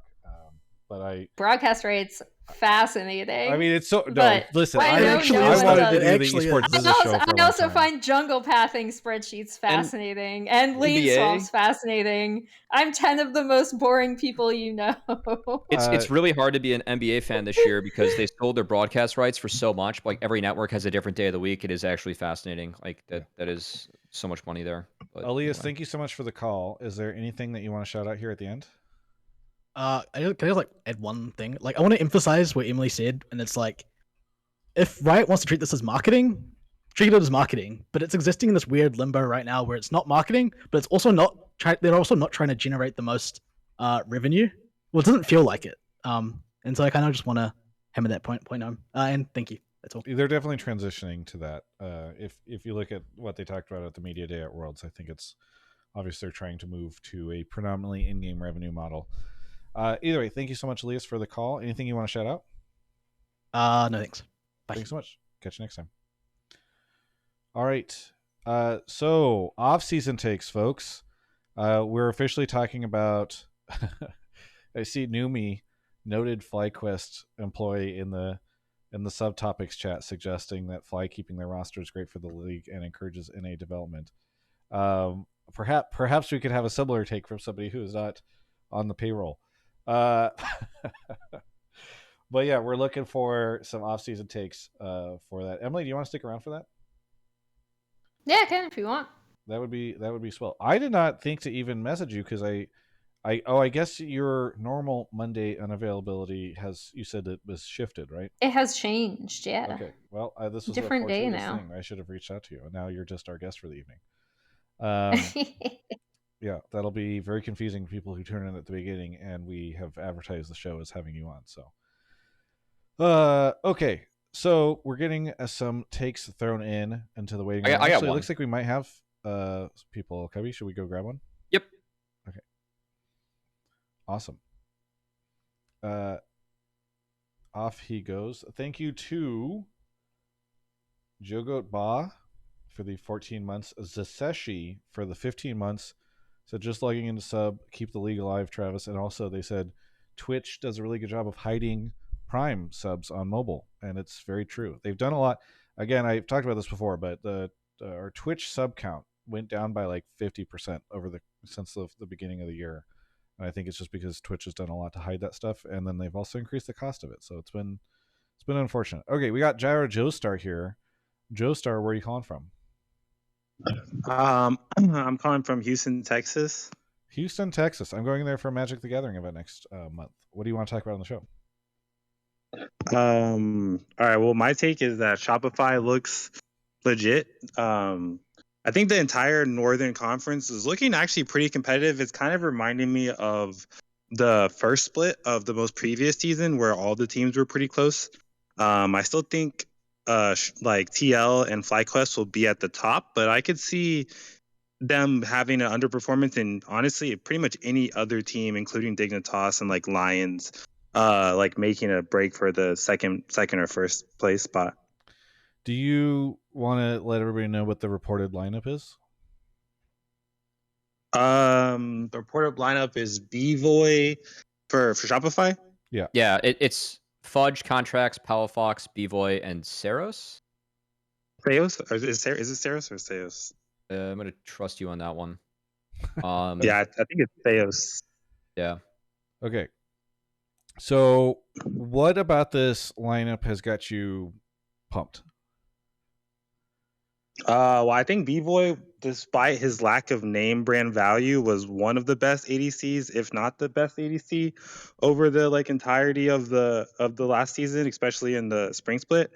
I think the thing that I'm least excited for is Fudge, but I think that's a good thing because I mean he was basically winning championships like most of the time that he was playing in LCS. So if he's like the least exciting like aspect of the roster, to me that's pretty exciting. I know Theos is like one of the stars of the region that he's coming from, so I think that he'll surprise a lot of people. I think he might be one of the best, if not the best, supports in NA because I mean it's not that competitive. So yeah, I don't know. I think and then Palafox is like obviously if he can get back into the form that he clapped caps on, then I mean that's exciting as well. So I think there's a lot of things to be excited about this roster. Although I'm kind of sounding like a Shopify fan. I'm not, but I think it could be good. Emily, I know Cubby and I have been going back and forth over the majority of the show. What do you think of this rumored lineup? First of all, I want to know whose fire alarm is beeping. I think it's Joestar. Oh my gosh, that would drive me insane. All right. But my fire alarm is beeping. There's like a smoke detector. Oh man. All right. Anyway, it's I've never heard it from it's just Emily one of those Cubby, things so. where like, you know, sometimes like my neighbor leaves theirs on, and I'm like, how do you live? This is some Harrison Bergeron stuff. But anyway, Shopify rumored roster. One of the things that I think is really interesting is Zeus, actually. And the reason why I'm going to talk about him first is because I feel like a lot of people might not be aware of who he is, or more specifically, what he really brought to the Loud team that had their like incredible streak of CBLOL wins. He was part of 3 of 4 of them. And when he went to Kaboom this year, it was actually seen as a huge loss for Loud and was one of the reasons why people thought they looked a bit less like coordinated or map aware with Redbert as opposed to Zeus. So if he can communicate with the rest of the team, I actually think that's a really interesting pickup for me. Because when I remember talking to a lot of people about his tenure on Loud, and they gave him so much credit for Loud's ability to play the map better than any other Brazilian team when he was on there. So I was going to introduce Zeus first because I figured just not a lot of people might know who he is. Other than that, it is kind of an interesting lineup of like, I'm curious to see where all of these players are at going into 2025, right? Because you Emily, have two. Yeah. correct me if I'm wrong, but it feels like a redemption lineup. Yeah, I would say Yeah. that. Because, like, Yeah. if you think about, like, where all these players were at, they were either outside of Sayus, right? Because I think, I mean, he was on Kaboom. They didn't win. So he will also be looking to prove himself. But I do think people still rate him pretty highly, although I'm not as up to date on his tenure on Kaboom. So if someone watched CBLOL more than me, please correct me on that. But yeah, like it's a lot of people coming off of a down year compared to expectations, I would say. Even B-Boy is kind of weird because his drop off in summer compared to spring was also just a really weird time. This entire year was kind of a weird time for AD carries, but especially this past spring for LCS specifically. I remember voting in that All Pro for spring, and I was like, oh god, this is like, what is even going on here? Yeah. But B-Boy individually has been very, very good. I think the thing with him is that he is a lot more of a classic kind of drop back team fight style AD carry, which the meta hasn't always favored, in my opinion. But I think if it does, he will be one of the best in the region. I thought a lot of people were sleeping on him when he was on Shopify, especially this past spring. But yeah, I mean, these are all players that I feel like we know that they can perform well. It's just like, are they going to perform well together? And after not necessarily performing at their best in their previous teams or lineups. Yeah, that's why I'm so confused by the idea that this is a roster that you're excited about, because I like these players and I hope that they can do well, but like this is like the classic, hey, we're going to put together a bunch of players that haven't done well recently and hope they can get them there. But Shopify in its 1 year so far has not, and like leadership over there that has existed since before the Shopify acquisition, have not demonstrated that they can golden guardians their way to success. I think if I had seen a signing on the off season like a Narrow, I would have been more excited because I would have been like, oh hey, maybe they can pull this off. But I hope that they do well and that the players get better, especially because I like a lot of those players.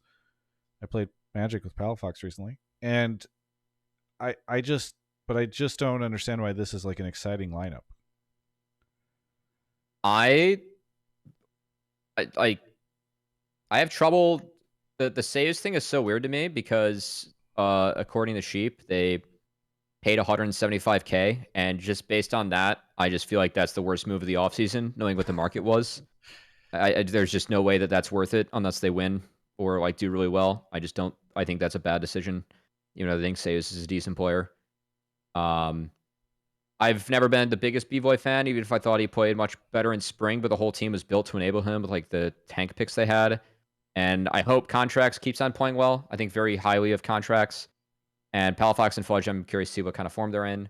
If they are in good form, I can see this team like maybe being top half, but I don't know what they're going to look like. So, I mean, do we think they can compete with Fly or TL? Not at the moment, but I feel like Fly and TL, like, they're going to be the expected favorites just because, and that I'll save kind of that spiel for a different call. But I don't think that any roster is going to be expected to compete with them until we start to see gameplay and see if teams can actually play well enough. Yeah. I guess I agree that's with fair. that. I guess that's why, look, for me, a roster that I would be excited to see would be a roster that can compete with Fly or TL, or a roster where I'm like, oh, these are all really, great, I don't know, rookies with like a veteran that can lead them or something. Like, I'm not saying that you have to be able to compete with Fly or TL to make me excited, but like, I just, this feels like the classic win some games early on, get people excited, then start losing, then look, start a conversation on Hotline League about how the team is a mess. Like I hope that's not the case, but I just don't. This I don't know how to be isn't. excited about it. I'm not too inspired by this. I just hope that Contracts continues to play well. Joestar, we're shitting on your proposal. Where is the defense? Behind a mute icon. Oh, Yeah. I think I don't know. I mean, I think what we see every year from every team in every region is a regression at the beginning of the year. I don't think TL and Fly are going to come in looking like they did at the end of the year, unfortunately. I mean, it would be nice if they did, but I mean, I just don't think that they will. I mean, I but then actually they did get watch better, quite a and bit then of that's CBLOL. so that's why your team will look the- maybe good in the beginning, and then like these guys will get better. So Well, I actually watched a bit of CBLOL, and so I watched a little bit of Samus, and he looked really good when I was watching him.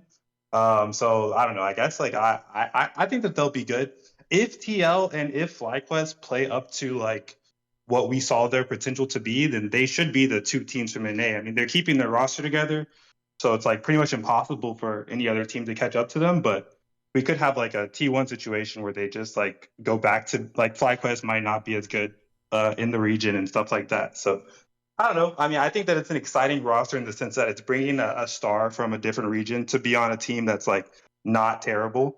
I guess like the team that's should the be bar for decent. exciting Have roster a in good core. 2025. Another import player, some non-terrible We're players. Like, walking that's- back the take a little, you know. Yeah, I don't know. Yeah.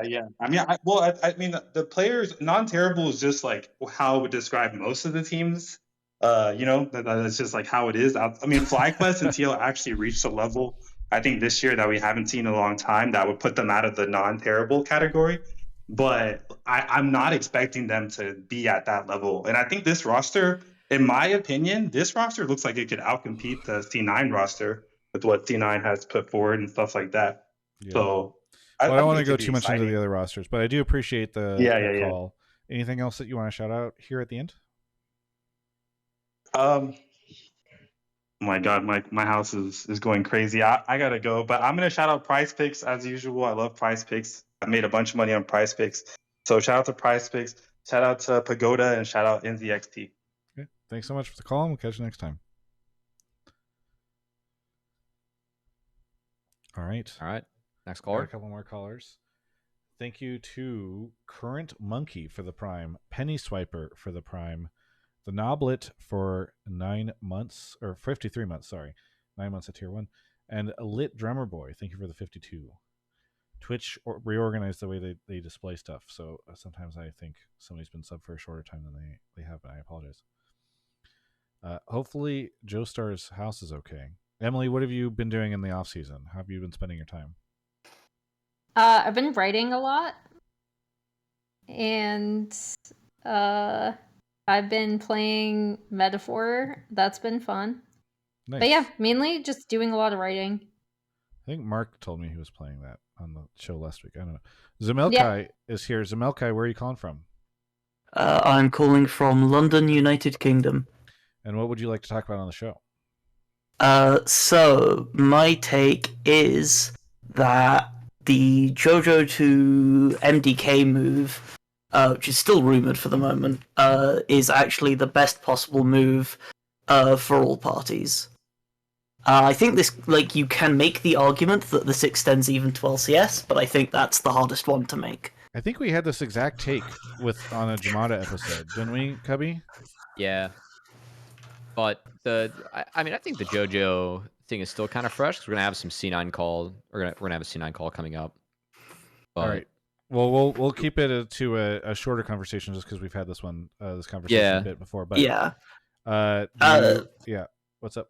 I mean, part of this, in my opinion, and I think this does make it more fresh, is that in relation to the Fly and TL rosters, like it being reported that they're going to be running it back, I think that it locks in the logic from JoJo in that with the distribution of international slots in the LTA North in the next year, if JoJo were to remain in the LCS, barring the one scenario that was reported of him potentially going to FlyQuest and role swapping to top lane, which he apparently wasn't personally interested in, but FlyQuest were. But like barring that scenario, I think he would have really struggled to find a team that he could have gone to, well, Worlds, from the LCS in. And so I think going to the LEC is a great move for him. Both because I think the like roster of LEC mid laners will be like, unsurprisingly, getting to play against Caps regularly will probably be really good for him. And I think that I think he'll benefit from that overall, but then I also think that he'll do a lot. His presence in the LEC, if like weaponized might be an unfair term to use, but so if utilized by the LEC broadcast effectively and utilized by the LCS broadcast effectively, I think that it could really help try and sell more LEC fans on the LCS. And I say that as someone who started out League. Well, I first ever watched LPL, rest in peace. Then I started watching LEC, disagree. and then I watched LCS. I'm sorry to cut you off. I just feel like the takeaway will be, haha, we took their best player. Look how good he is, and we got him. Like I don't think that the players that came over to the LCS ever got people excited to watch more LEC, and I don't think, like, I just don't see that that's the way this stuff works, and I don't think that the broadcasts are going to be able to do it. And I know that this is, I apologize if I'm dismissive of the take. I just, because this is the second time I've had the conversation about Jojo going to LEC being a good thing, I just continue to be completely in disagreement that, like, I don't know, like LTA is switching. You got to convince all these people to watch this new product, and we lose one of our biggest stars after a campaign to to claim that he sucks anyway. So I don't know. It's just yeah.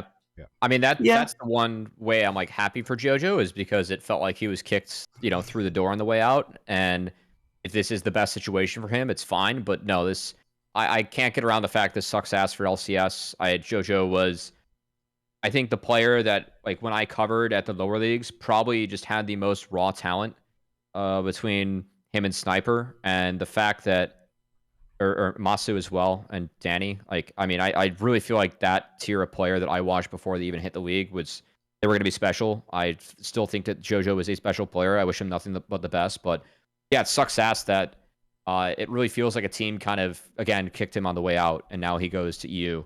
And I wish him all the best, but I cannot see a world where this is good for LCS. I like, to that end, like I said, I think the argument that it has the potential for it to be positive for the LTA North is definitely the lowest of any party involved in this, like, interaction.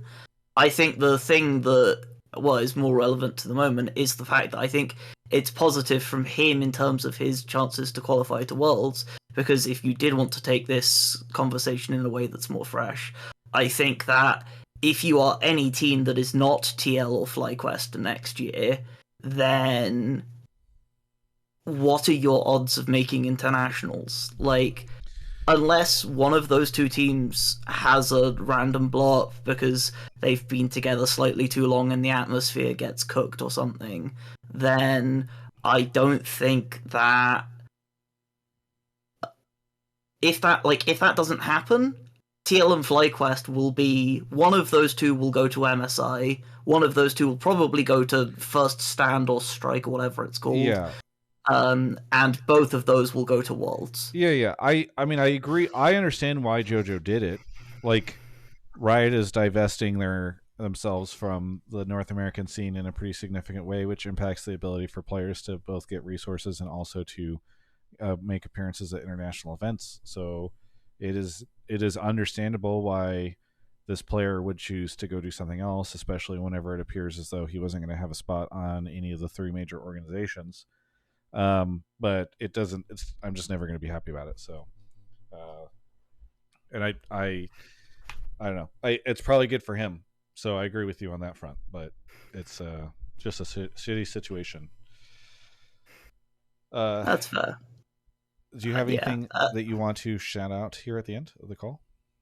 I want to shout out. I never got to do a victory lap. I came on the show before FlyQuest Gen G, and I made a take that Gen G was one of the best possible teams for FlyQuest to draw in quarters.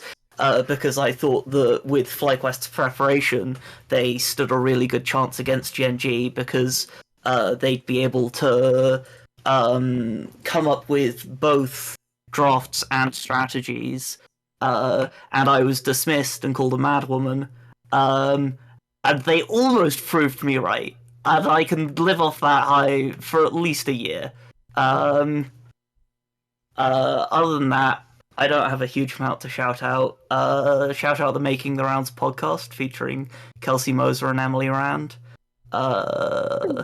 Big up that. Otherwise, yeah. Hopefully one day I'll get to do the Valorant Golden Child take, but it wasn't to be. Oh, NZXT as well. I'm planning on buying a new monitor at some point soon, so we'll be discovering if Travis 5 works in the UK probably this Christmas. Yeah, thank you so much for the call, and I appreciate the support of my sponsor. Yeah, take care. Next time. Thanks, Smart Guy. All right, we've got 2 more callers to go. Emily Rand still with us, I believe. Yeah. Emily, did you figure out? I if said the smoke woo detector at the was Making you? the Rounds podcast. Oh, it didn't. Your mic didn't pick up. Oh. But I appreciate that lucky. you celebrated that. Thank you to Lit Drummer Boy for the 52 months. I think I already shouted you out, but just in case. Also, thank you to Bowen over on YouTube for the $5 super chat. That's very generous of you. Fifth Laren in the chat. I know I'm gonna feel so bad if we don't have a DSG take for Fifth Laren, who's sitting through the show right now. Icebreaker's here. Icebreaker, where are you calling from? I'm calling from Indianapolis, Indiana. Indianapolis, Indiana. What do you want to talk about on the show? Yeah, so I don't really have a team in the LCS, but the way that C9 is building their roster this offseason is making it really easy for me to root against them because they've kind of done the same thing that, we kind of gave Dignitas and Immortals shit for, which was let's get a North American jungle, a North American bot lane, and then let's import some Korean talent at top and mid and just let's see what happens. And do you want to give people the rundown on what their rumored roster is for those that don't know? Yeah, so their rumored roster is keeping Thanatos in the top lane, who they brought in last year as a Korean import from the LCK Challengers League. I don't remember what team. Keeping Blabber at jungle, and then the rumor is that they're importing a Korean Challengers mid named Loki. Sven will be joining and AD carry, and Vulcan will be staying on as support. I think from a fan base perspective, the Sven pickup is actually a really good one. I don't think he's quite at his previous peak, but I'm excited to see him continue to play the ADC role. But yeah, with Thanatos staying on, especially when they had the opportunity to go get someone like Surdy, who I think would have been a much better pickup this offseason, and then bringing Loki in, they're essentially just Immortals, but with a better jungler and a better bot lane from last year. Emily, what do you think of the rumored C9 roster, and will it be easy to root against? I mean, I think there will be people rooting against it for those reasons. I think there are people rooting against them last split too. I think the big thing for me is that C9, I feel like their problems have been pretty well diagnosed on this show. Kelsey and I have done, I want to say 3 separate episodes about like their demise on our show. But to recap really quickly, in bringing in Thanatos, I did not think that Fudge was the problem and that Thanatos would be the solution. but I also don't think their demise is on Thanatos either. I think they had other cohesion issues especially when it came to playing the map, and especially when it came to contesting against a lane swap or knowing what to do in lane swap situations. By far and away, our best two teams at that were FlyQuest and TL. And because that was a predominant strategy, especially in the summer, it was still really hard to see C9, even as good as they were individually and as good as they were in the early game, being able to contest that when we didn't necessarily see them begin to evolve in being able to stop a lane swap. That may not apply for this coming year. We'll see. But I think in looking at the way this lineup is going to work, the most interesting piece to me is actually Sven. And it has nothing to do with his mechanics and everything to do with the reason why I respect Sven so much, and anyone who's ever heard me talk about him as a broadcaster and a player, is because of the way he sees the game. I think he's incredibly, incredibly intelligent about the game. And I think sometimes a team just needs someone to point them in a direction. And in that case, potentially Sven could be used not just as a brand building piece, like the caller mentioned, but also as someone who can perhaps unify the team under a specific direction. Because I think if C9 wants to look more cohesive, that would be something that you would want to do. I thought when it came to some of their team fighting setups in particular, for example, and this isn't on Thanatos, it's just a microcosm of what was wrong with the team. Even on something that he was super comfortable on, like Gnar, he didn't always manage his rage well or come into team fights, and it seemed like team fights weren't necessarily set up as a unit, and their neutral objective setups weren't necessarily set up as a unit. And so if someone can come onto the team and help out with that in-game as a player, that would be, I think, the best direction that C9 would want to go in.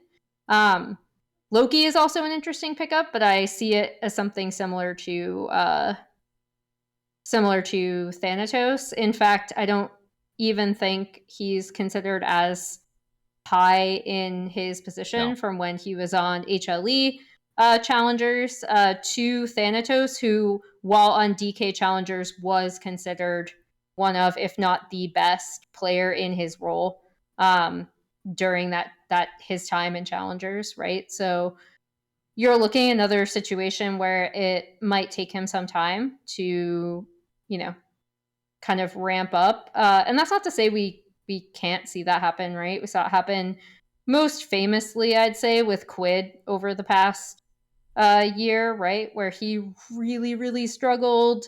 People were really curious as to why he was picked up at all. But then I felt like he really found his home with 100 Thieves, particularly with Grayson and River. So not saying that it can't happen, but like that's why the most interesting pickup for this team is Sven, just because I do feel like he may be able to point the team in a unifying direction potentially. Yep. I was going to say something similar, just the fact that, I respect the hell out of Sven. I know that Sven was bid up in the offseason. Like, he was a piece that a lot of teams were interested in, and I really feel like C9 went to go reclaim him because they realized the value that he brought to the building and just the team when Sven was there in the first place. I've always thought very highly of Sven, not just for everything that you were talking about in terms of game knowledge, Emily, but just also this guy's a competitor through and through, and I really respect that. That's the impression that he brings off.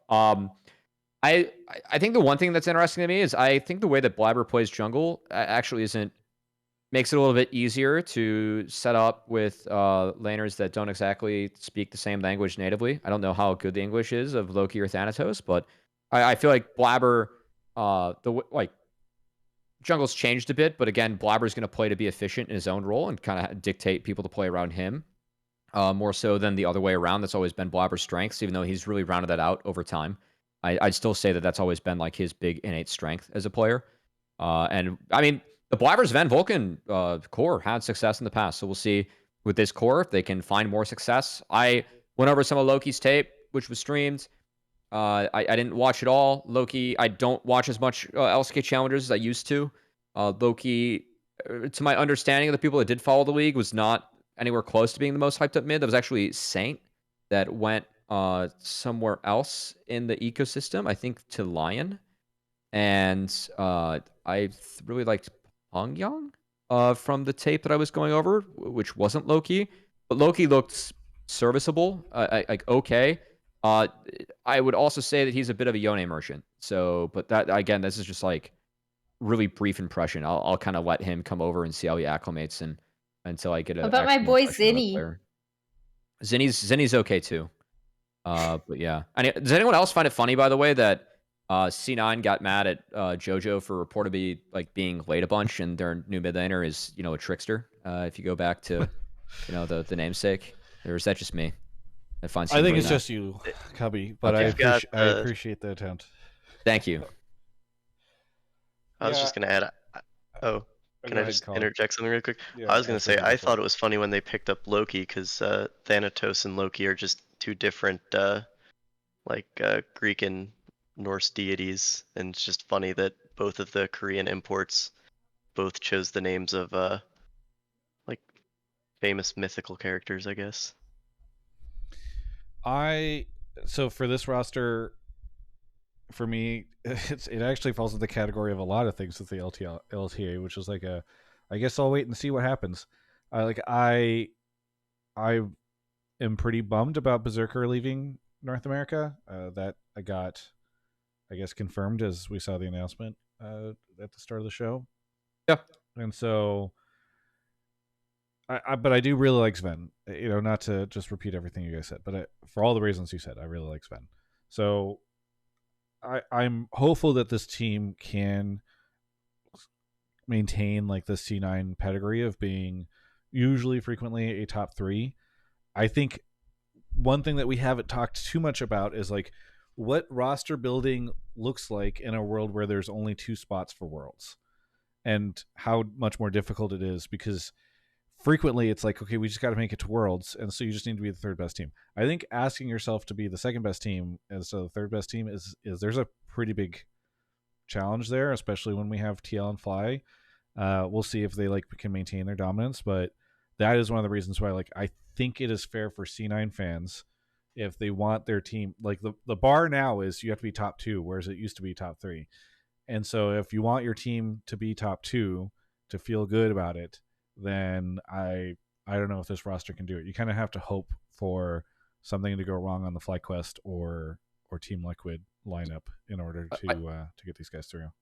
I will say we don't have a call on the fact that both TL and FlyQuest are sticking together, but real briefly, I am very excited about that. Me too. For me, this was the best that NA has looked internationally since 2016, 2014.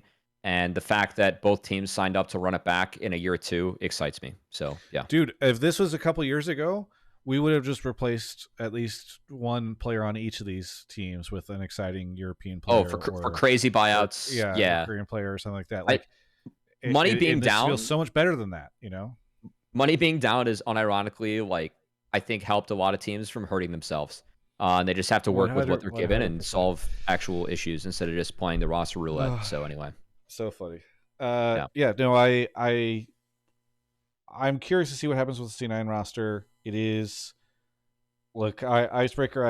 As much as I am excited about TL and Fly doing what they are doing, I agree a little bit with your sentiment.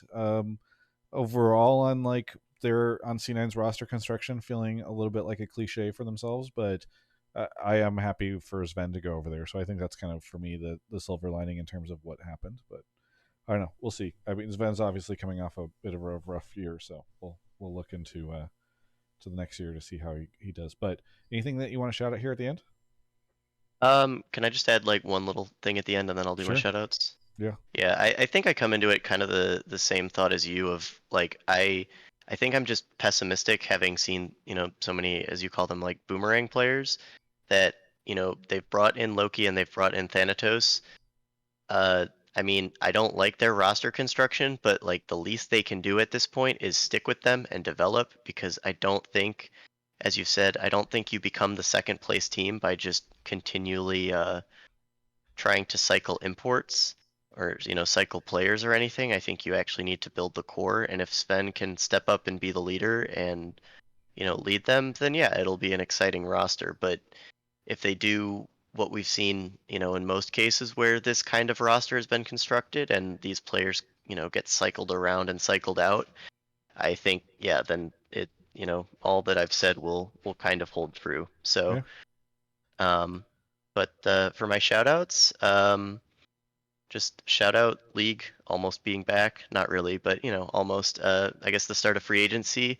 And then I want to shout out Dignitas. I had put in another take about how I think transparency is really going to be how teams gain fans going forward, and the fact that, or not DSG. Dignitas, DSG. Yes, sorry, it's late on the East Coast. It's sorry. Both yellow Oh, teams start with a it's D. yeah. Sorry, it's Tuesday here. So yeah, shout out DSG for posting their financials. I think transparency is really going to be what helps teams win over fan bases, especially with all of these constricting budgets, and being able to show that you're doing well and making good decisions with the money you have will endear you to a lot of people. So yeah, I'll shout them out at the end. Yeah, So. no, I definitely appreciate that. I think what they're doing is really cool. So excited for them to continue to share that stuff. Thanks so much, Icebreaker, for the call, and we'll catch you next time. Yeah, happy Tuesday. We have one more caller to go, and then I guess we'll see how off-season breaks out tomorrow. But yeah, we got Emily Rand still here on the call. Cubby, did you want to go grab the next caller? Okay, there he goes. He lagged for a second, I think. Yeah, I was gonna say if anyone wants to talk about the Kwangdong roster, we can talk about that too. I think you have a show called Travis is like, Rounds. no, stop trying to talk about LCK and LPL. No, it's more. I just wonder how many.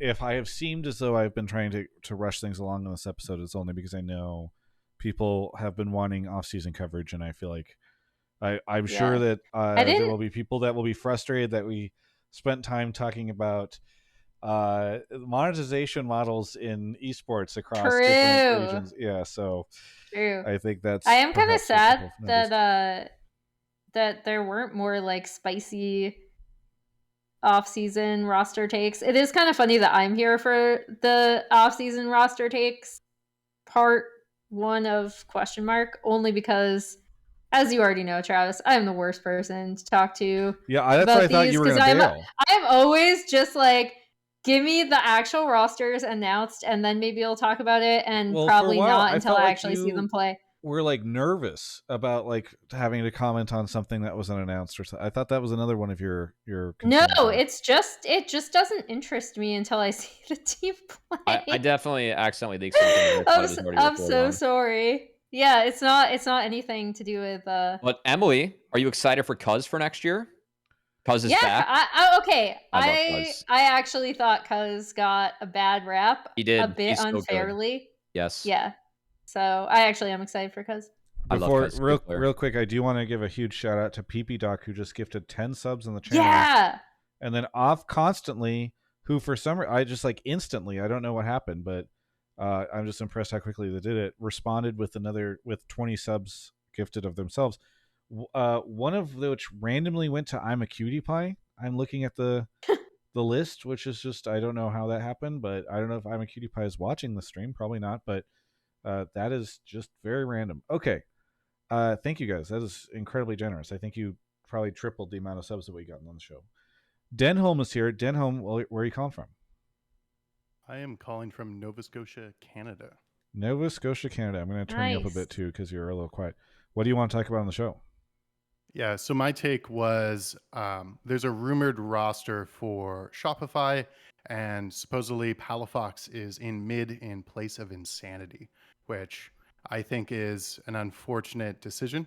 As a fan of Insanity, and also I tend not to hate on any specific player, but Palafox had a pretty rough split. The stats are pretty rough for him. Bottom of the barrel, unfortunately, as far as mid laners. I do see the giant sub drop in the chat. We'll get to that after this. I don't want to derail the show for it. So you're a Palafox hater, is what I'm hearing. Not necessarily, but I guess I would say I like him more than, or I don't like him as much as Insanity, who I think is a very fun player to watch.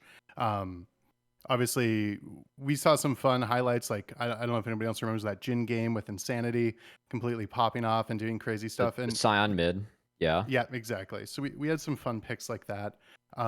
Just as a reference, while Insanity obviously didn't do very well on Shopify as a whole, I would personally say I feel like Shopify was a weaker team overall than NRG.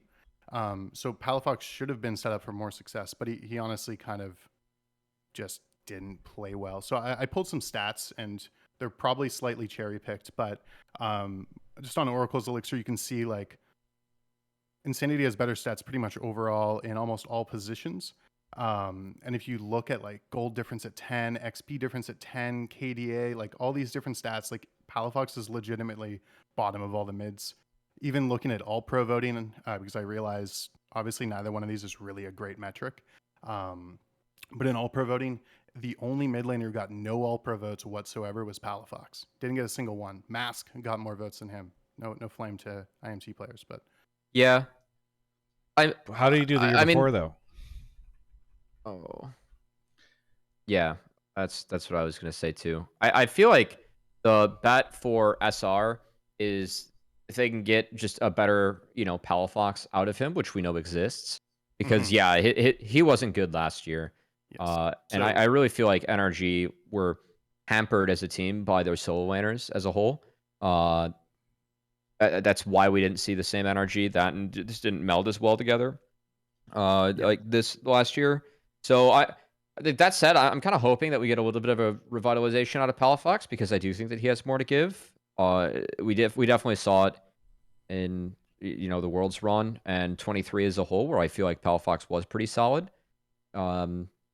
And it was a very weird meta last split. So while it's not super promising that we didn't see the best Palafox, I will remember last split a little bit differently in terms of how we rated mids overall, just because I don't think we're going to get a meta like that again. It'd be very unique if we did.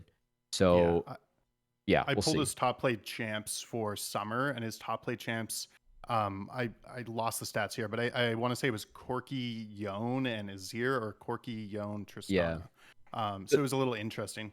The one, like, the reason I pulled this call though is that I actually like the fact that we're at least highlighting Insanity, because I do feel like Insanity is a player that doesn't seem to be in the ecosystem for LTA North from the reports right now. And for me, that I'm bummed about that, because I saw Insanity kind of climb back through NACL.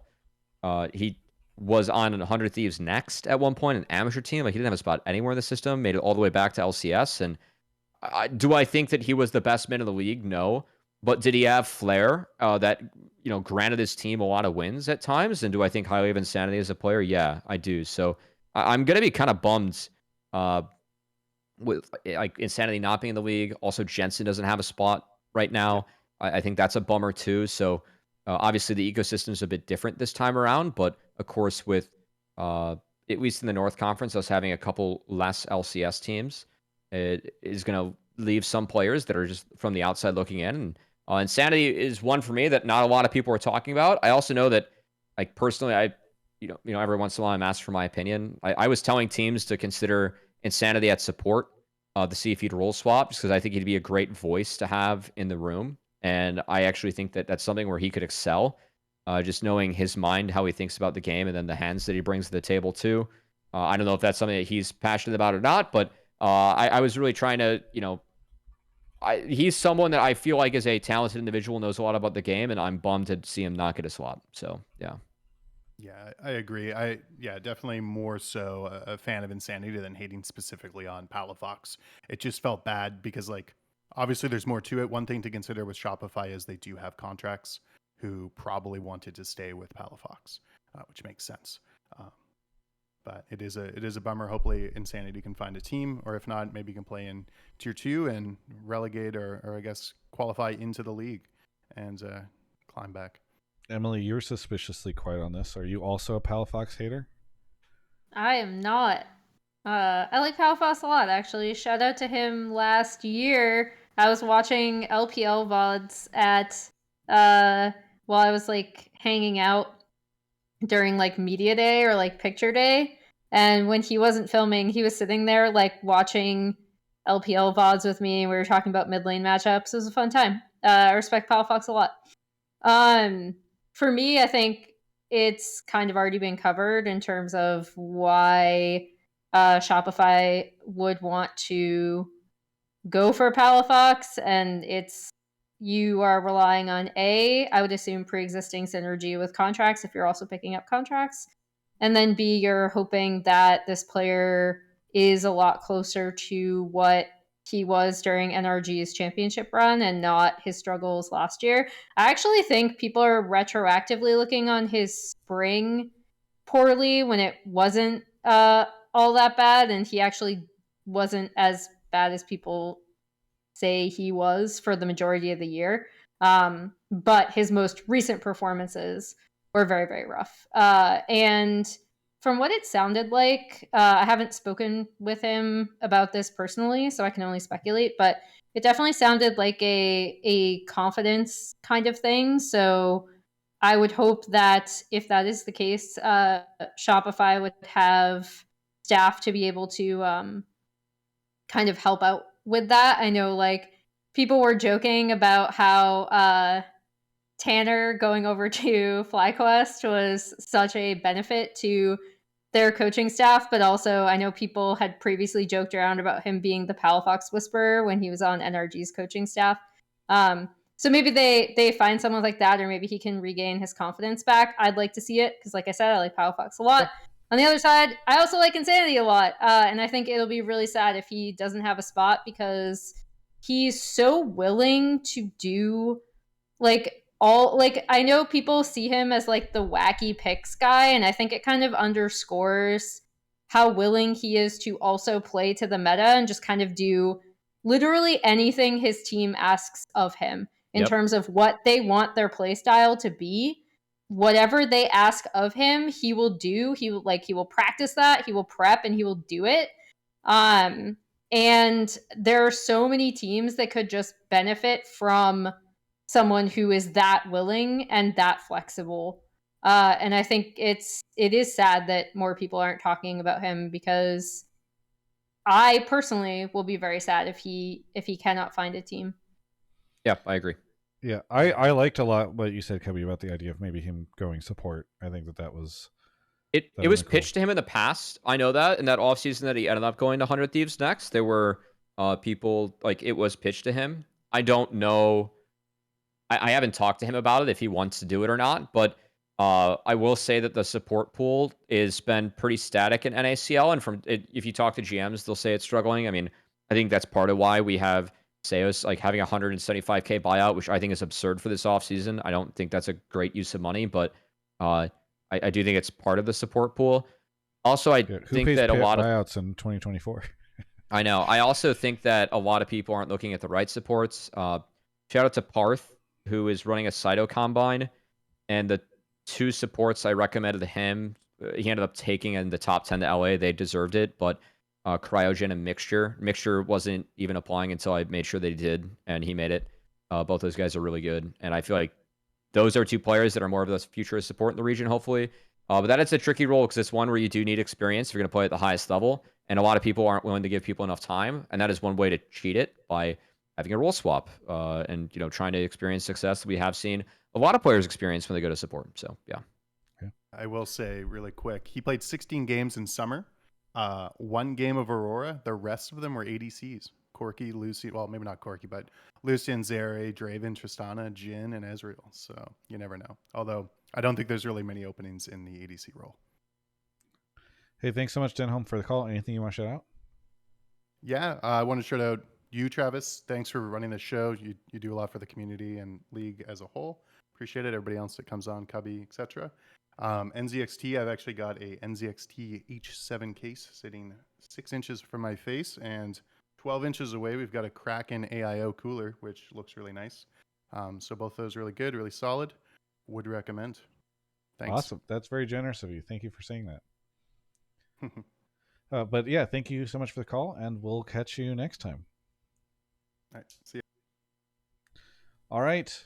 So that is the show. We didn't talk too much about I saw, it's funny, the DSG and Dignitas folks were in the chat, hoping for No one some called about Surdy. conversations. Surdy's reported the dig. I'm excited.